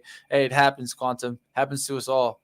There you guys have it, Chermo. Heisen being called out by Bug. I'll take a look at Bug. PayPal looks strong. That's an interesting one. All right, PayPal, yeah, definitely pushing off that 192. Not a bad look there. We could kind of scalp this one, look for a pullback towards 192. The risk would be down towards 191, and you could look for a reversal. Square, I would be looking for the kind of the similar chart. Visa has held well. MasterCard, look for that one to kind of do well, and that's why you're probably seeing those move. Heisen, you wanted to take a look at. Let's take a look at Heisen. H. Oh, you want to take a look at Helion. I'm sorry. I don't know why I said Heisen. It's HZ. So Helion here up there towards 620s. This is one that I actually am going to keep on mind. I think this company is going to turn it around sometime. When that's going to happen, I would personally look for a move back above 7 right now. Not try to overreact and wait for it to get back above 7. But definitely this is one that I actually am not against. I think they can get, if they get their stuff together, they can definitely get some profit back into the bottom line. BA is going to the moon. I don't know, Keith. We'll see. Plug being mentioned here. Let's take a look at Plug. I haven't taken a look at Plug in a while here. It's down towards 26.45. That's where I see some support come in. That's where I would look for it to find that support and then come back on up, but not really my favorite chart right now. All right, guys. One chart that is looking like it wants to push here is that Easy Go. I've been keeping that little kind of penny stock there to see if it was going to start pushing on up, see if it was going to get some volume here. Let's take a look here to see if it wants to start pushing. It hasn't gotten any volume today. That's my only concern. So I'm going to stay away from it. But Easy Go looks like it wants to start pushing.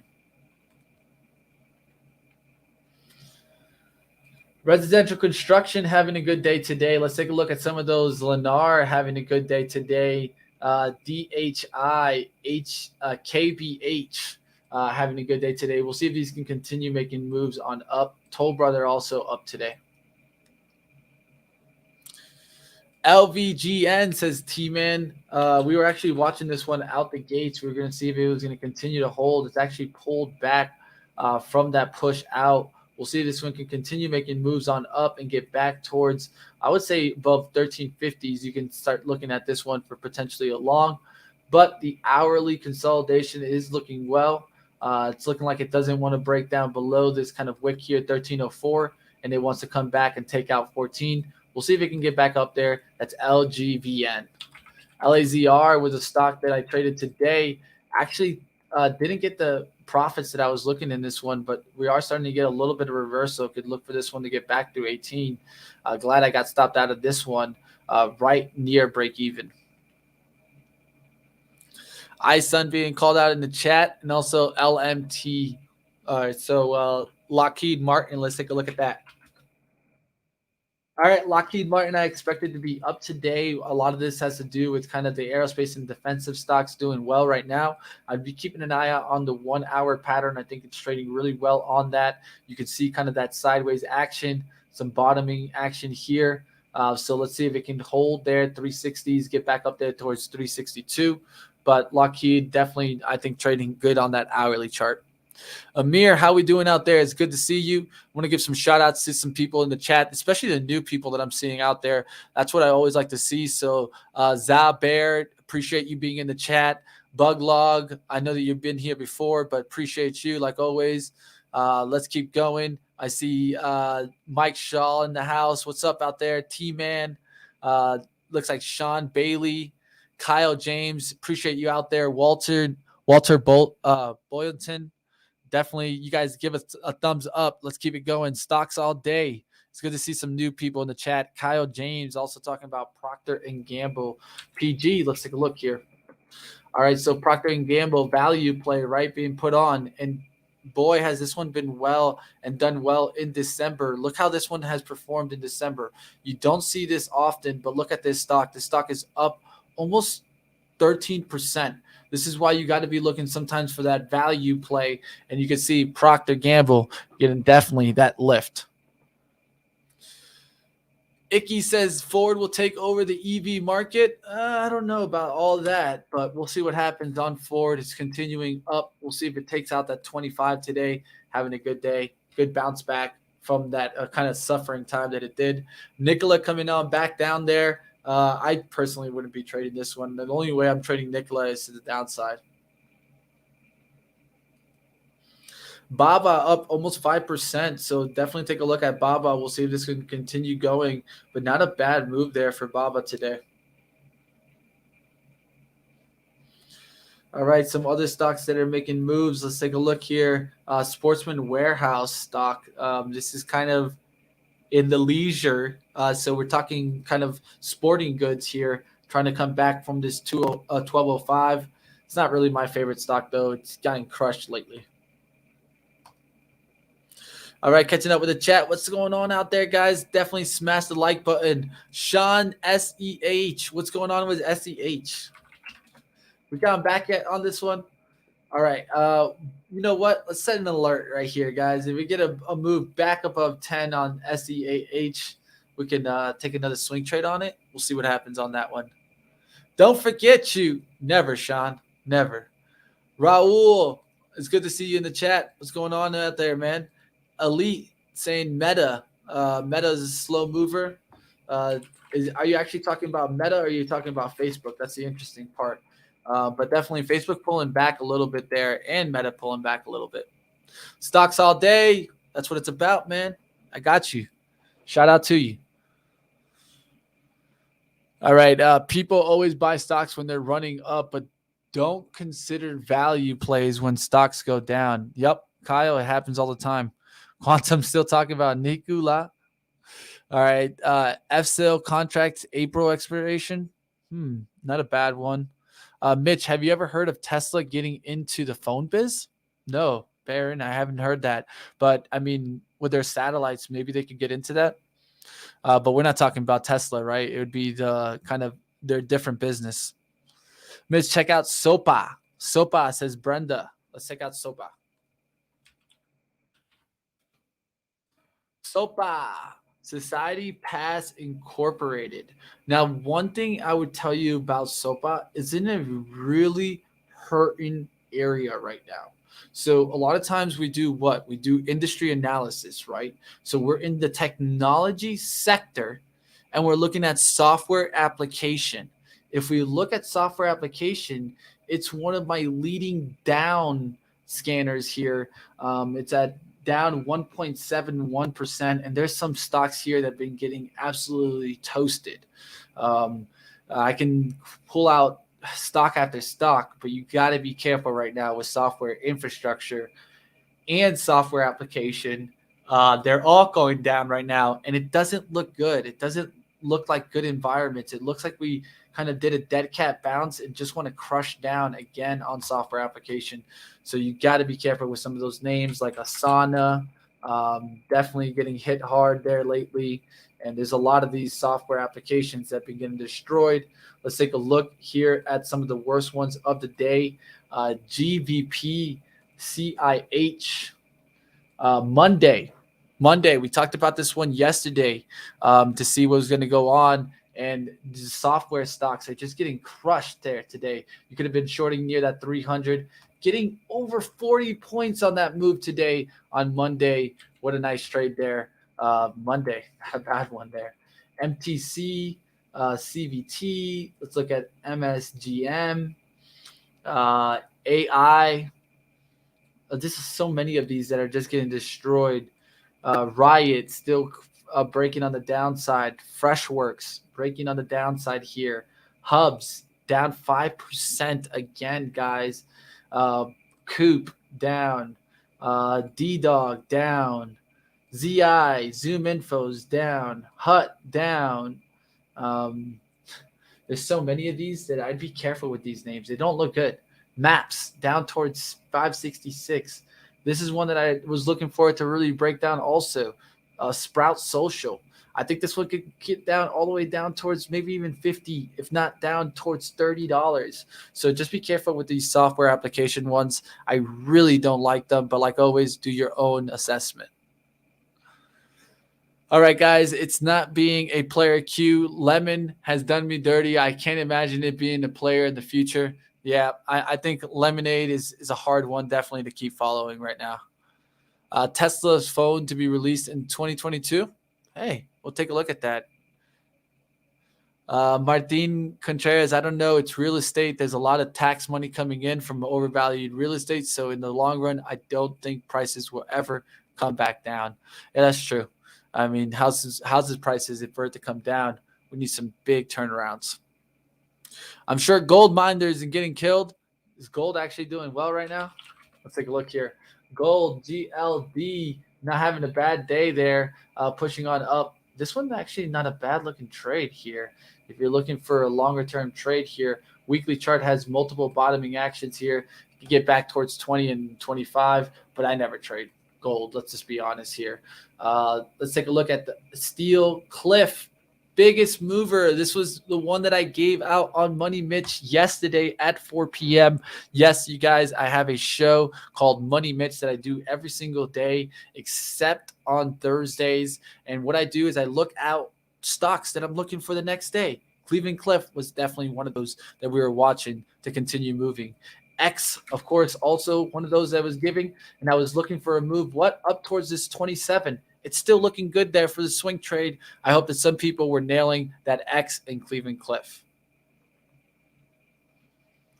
All right, what's going on out there? Rublox still struggling, Lucy. So a stock like Rublox is like a stock like Unity, which is just out of favor right now and going to continue on the downside, at least for me in the near time. I'm taking a look here at the bros. Can the bros come back? I was looking to see if it was going to get back to 57. It doesn't look like it wants to do that right now. All right, let's take a look at what stocks are actually doing well today so we can take a look at some of those that have been doing well. Let's take a look at the overall market, the SPY. We were in kind of this 15-minute chop. We were looking to see if we were going to crack on the downside. Looks like we pushed down, but do we close down here by this 476, or do we just continue the chop sideways action? 6 more likes. We need 6 more likes to keep on going. If not, I'm going to go ahead and get on out of here, guys. We need 400 likes. So do me the favor. Give me those 6 likes in the next minute so I don't have to go ahead and get on out of here. We need 5 more now. Looks like someone went ahead and jumped on that. SARK is an inverted to ARKK. Let's take a look at the SARK. How are we doing on SARK today? We're going to break the low. Let's take a look at ARKK. I talked about this 91 being so important where we're going to take out the 90s today and actually start closing down there. If we close below this 91, I'd be looking really bearish on some of these. And we talked about it yesterday. We went through all the stocks here, and there was only, I think there was not a single one that was in the green. Today, we only have ZM up 1%, PD up 0.03%, Tesla up 0.5%. But then look at all the red. Look at DNA. Look at Roku. Oh my God, guys. Look at this, guys. I feel so bad for Kathy. I don't even know how she has a job, personally. I just don't understand it. But look at this, guys. Skills down, edit down, path down, square down, hood down, coin down. Pacific Bioscience down. Sigfy Health down. DraftKings down, NVTA down, CRISPR down, BLI down, BCYT down, TSTP, NTLA, CGEN, IRDM, TWO, TWLO, Rublox, Shop, TDOC, Fate. Look at all these. They're just getting crushed, guys. Definitely, it's scary how kind of polarizing this is to see. Definitely all leaning on one side. The curse of the arc. Yeah, I would definitely agree with that. So it's just scary. But what time do you do this show? So Money Mitch is on at 4 p.m. Eastern time. Live trading is always on near 9:05 Eastern. All right, let's go ahead. Let's do it. We were looking. Martin says bear Mitch. I mean, dude, the charts don't lie, man. When you only have 2 or 3 of your stocks out of 43 stocks here in the green, that's not looking good there for ARKK. Definitely, I'd be looking at SARK to continue on the upside move. Look at this daily chart. Building on out here, we talk about how the rule of three, right? We're starting to get that rule of three here, starting to show up here on SARK. We got one push, two push. Now we just got that third push. We're looking for that support to hold. As long as the support holds, we can look to take out the highs and continue on our upside move. For me, that's 35.92s or down to 36. We'll see if this can hold about 50% retracement of this candle, and then look for a move, let's say somewhere near 37.34s or 37 to hold, get back on up through 40. And we'll see that if ARKK can break through the 90 and continue on down, keep breaking on down here. All right, what's going on out there, guys? ZM is up. Went long ZM yesterday. Probably about the only one. 2 out of the 3 watch lists are in the red, says Roy.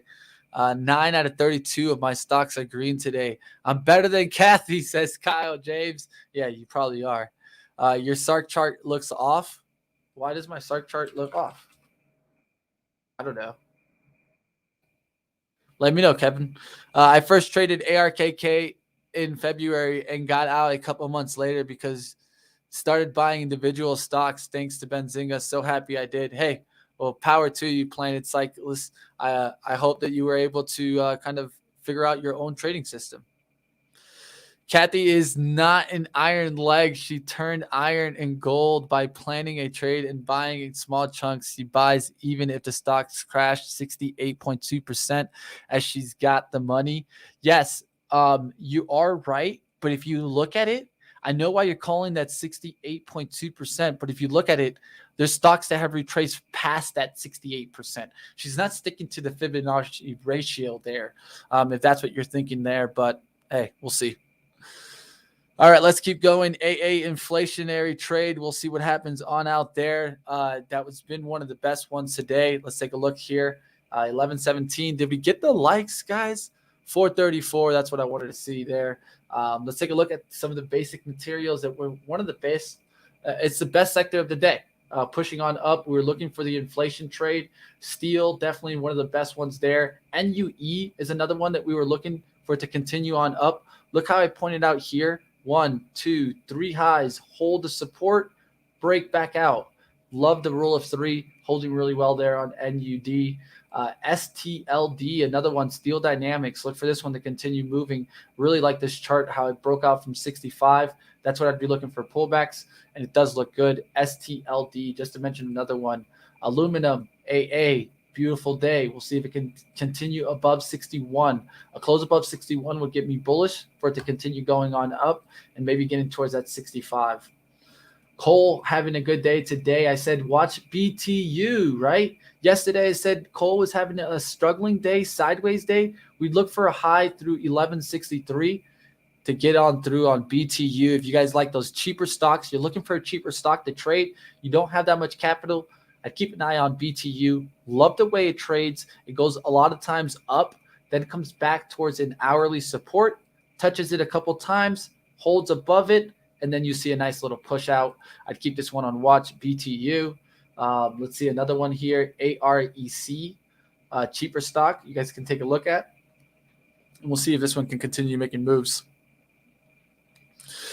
Hoth being mentioned in the chat. Let's take a look at that. Hoth, nothing there. All right, MP being mentioned in the chat. Let's go to that one. Not much there. It looks like an hourly pullback after a breakout. We wanted to get back above 51, but it does look like if it could hold here, let's say near that 50, it doesn't look too bad. AT&T moving. Yeah, AT&T moving still on up. I don't know about this one. Don't know why it's moving on up the way it's been moving, but definitely telecommunication services doing well. There's a couple stocks in that area you can take a look at. Also, T-Mobile. Look for T-Mobile to continue its move up. That's TMUS. You can also take a look at some other ones in this sector, and they are doing well. But it's not really a sector that I trade often. Verizon also leading. You can see Verizon really pushing on up there today. All right, what's going on out there in the chat? 1 out of 7 in the green for the day. Hey, that's how it goes. Looks like Devin, if you're out there, I'm still having a little bit of issues with my Twitter, so I'm gonna probably just bring you on next week. Sorry if you're out there and you were waiting. It's just been a rough day for me with that Twitter sign out. It like logged me out, locked me out, so I'm having trouble sending that over to you. Let's keep going. Maybe a relationship with the BlackBerry thing. Hey, BlackBerry. That's funny. They stopped using them. Argos has 200 price points at 8XP. Let's take a look at that. 8XP. American Express. Not a bad one. Not a bad look there. It's starting to come back. Square, PayPal. Let's see what those are doing. PayPal was trying to come back. Had a decent day to begin with. We'll see if it ends the day well, and that's PayPal. All right, what happened with the SPY here, guys? It looks like we still have some more chop. Remember, I talked about how we wanted to see if the low could close down here or close up here. Exactly what we're getting. We're getting sideways chop in the SPY. It's just continuing the sideways move and hasn't broken out or broken down from these levels. Just a bunch of wicks trying to scare everybody out and stop everybody out. Ford about to hit that 25 mark. That's interesting, right? Because I was able to trade Ford on the downside today. But as you guys can see, Ford definitely reversed there at that 24 and then started pushing on up there. Could it get to 25? We'll see if it gets to that level.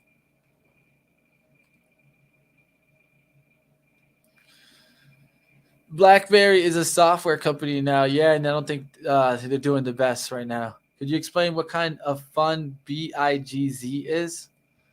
All right, BIGZ. Okay, so you're looking at a growth trust. So it's a little bit different. So BlackRock Innovative Growth Trust here.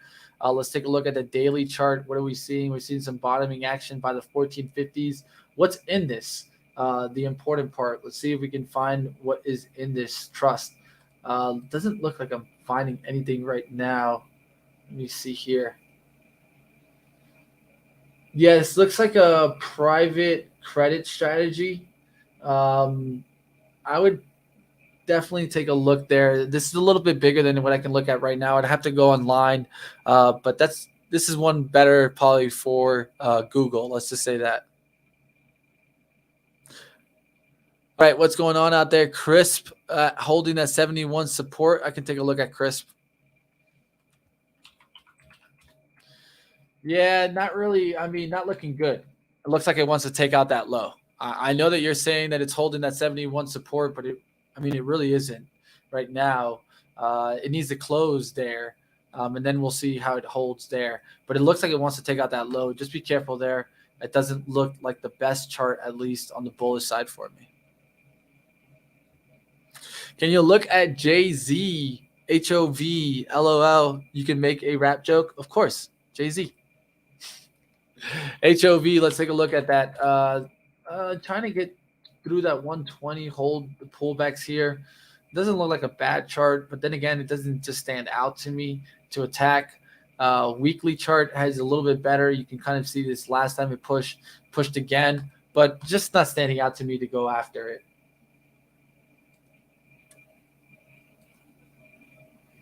All right, let's go ahead. Let's see what other things are being mentioned in the chat. REITs, thoughts. Let's take a look. O actually looks good here on the weekly. Let's take a look at the daily. Daily has a little bit more chop. You can see how it goes up and down, up and down. So I take a look at the weekly on this chart. Try to pay attention to that. You've gotten multiple times to break out through this 74. If we fail, let's say 70 one more time, I'd be concerned. But as long as it can hold 70 here, it looks like it's trying to push towards that 74.05. Last time we got up there, we went towards a high of 74.60, but weren't able to hold the gains. What do you think about GGPI, Polestar? It's interesting stock, but not much there until it actually moves. Hell yeah, Google it is. Yeah, like my man Gary V would say, ask mother. Mother is Google, guys. All right, let's keep going. Let's look out there. What's going on out there? SID Steel, not a bad one to take a look at. PBI being called out in the chat. Definitely smash the thumbs on up. We're going to be wrapping on up here in about 5 minutes going to Benzinga Live. So you guys smash the thumbs on up. I'll be wrapping on up. Sony's killing it. Yeah, that's a tough one for me. Let's take a look here. PBI. All right, PBI, business equipment stock, pulling back down towards a weekly support. Let's take a look at the monthly chart. Do we see kind of some more support being shown up here? Draw kind of the resistance here that was being played, which was 616. You're looking for it to trend out of this trend. It's just been in a downward trend. I would wait for it to actually get above this to see that lift. If you're looking for it to take out 1550s, then you could actually let it get back towards 850s, break out first, then look for a pullback and a throwback towards the line, and then get into it for that breakout towards that 1550. We'll see if we get back towards that. All right, guys, it's probably going to do it for me. We got about 4 minutes left. I'm going to go ahead and review the ones that I still have on, see what happens with charge point, see if we can close above 19. That's really the price point that we're seeing it hold right now, and that's the price point that is my outline. It needs to close below that for me to get out, and we'll see what happens in that one. Apple, what happened with Apple? Still kind of a choppy chart. Yeah, starting to come back above VWAP. We'll see what happens there. SPY, still a little bit of a chop there in the SPY. We'll see if it can make and determine which way it wants to make a move. All right, guys, looking out there, UDMY being mentioned by David Wilson, UDMY, Udemy, education and training services, not really the sexiest area. And to me, this could keep coming on down. I would stay away UDMY. I think it could break down through the 16. Have a good day, Miss Whitehorse. Hope you have a good one. How about Rover? Needs a breakout past 10. Yes, I do like Rover. What was Rover's ticker again? It's ROVR. There you go. So I've been looking at this one. Look at the levels already drawn out. We need to move back above this 11. That's where I'll be looking for is to get long. But you need the volume to increase also. I haven't seen that volume increase into the move, and that's what I want to see. I want to see a nice push and then a pop out of volume, let's say towards 1 million and getting on up there towards the 1150s and $12. William Simona Milla says, or Mila, I don't know how you say it, but I hope I said it right there. Let's go to William Simona here, WSM. Not looking that great, guys. This has had a huge run since 2020. The stock went all the way up 552%, 190 points. Doesn't mean it's going to continue going here. I think this has already done its run on inflation, and it could crack down through the 150s. If it cracks down 150s, you're looking at 120s, then 100s. But for right now, I don't like this chart. High resistance there around the 172s or 175, and it looks like it just did a dead cat bounce and then took out the lows today again and could keep coming back down towards the next layer of support. I'm thinking around 150s, and then from there, you'll see if you test down this gap down and get all the way down towards 140s. All right, don't forget to smash the like Quantum. Definitely got to support us as we support you guys and keep on going. All right, so some stocks that did well today. Let's take a look at what actually did well. So let me see here. What can I do here? All right, so some stocks that actually did well on the upside. Let's take a look here and see what did decent here. So I'm looking out there. VJO is something that we actually had news on. It pushed on up there towards 10, but now pulling on back. We'll see if this can continue holding and get back on up there. Did a nice push towards 10, but definitely retraced there. ISIG. Oh, guys, we've been missing this one, guys. Look at this. I just started seeing this one move right now. So definitely keep this one on watch, guys. The daily chart, we talked about it. When could we get back through 2028? This ISIG holding well right now. I like the 15-minute. Just pushed on through this high here around 2043s. So look for that for a pullback. But it could get that next level of extension on up towards 2150s. Not a bad looking chart there, ISIG. May I have your read on Oracle? Let's take a look at Oracle. Oracle is, of course, in infrastructure and software, so you got to be careful with these names right now. I think it's out of favor right now, guys. Let's take a look here at the weekly chart. You were kind of drawn on up. You're breaking on out. You're breaking on out. The big question is, do you continue that push? I think you're starting to see some struggling here in this area, and we need to look to see if we can get back above 95. If not, it could come back down. I think even closer towards 65 or 70. Not a fan of software names right now. Is Shop basing here? All right, last one for me is Shop here. Shopify is coming on down, but to me, it's not basing. It looks like it just wants to come back down to the next layer of support, which is down towards 1173. I would be careful with this one as it's had a huge change in the trend.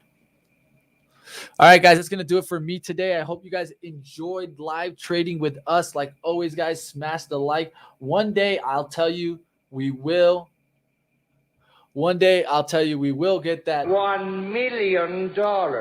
I'm telling you, we'll still battle here like always, guys. Keep trading on out there. It's not always going to be green, but we got to flex when we can. So if you got some flex today, definitely flex on out. We'll see you guys on live trading with Benzinga Live coming up next. I'm sure they're going to have a great show for you guys. They have some great traders. They bring on great interviews. Yesterday, we even interviewed HOTH. So if you didn't catch that interview and you're still looking at Hoth, I would definitely tell you to check that out. All right, that's going to do it for me today. Jim, Bourne, Master of Stonks, much love to you guys out there. Beach Bum, Aaron, and everybody joining us in, especially if you're new. Hey, welcome to the community. We're going to keep doing this for free. You guys out there, just do us a favor. Hit the like, hit the subscribe bell, and we'll see you on Money Mitch later today. And today, guys, you also got Christopher Udall that does back testing. If you want to do a little bit of back testing of your strategy, come towards 4 p.m. and we'll keep rolling through here. Smash on up, guys. Until then, I'll see you guys next time on Live Trading with Benzinga. Up next, Benzinga Live. Hit that thumbs up. Let's keep going, guys. Boom, boom, boom.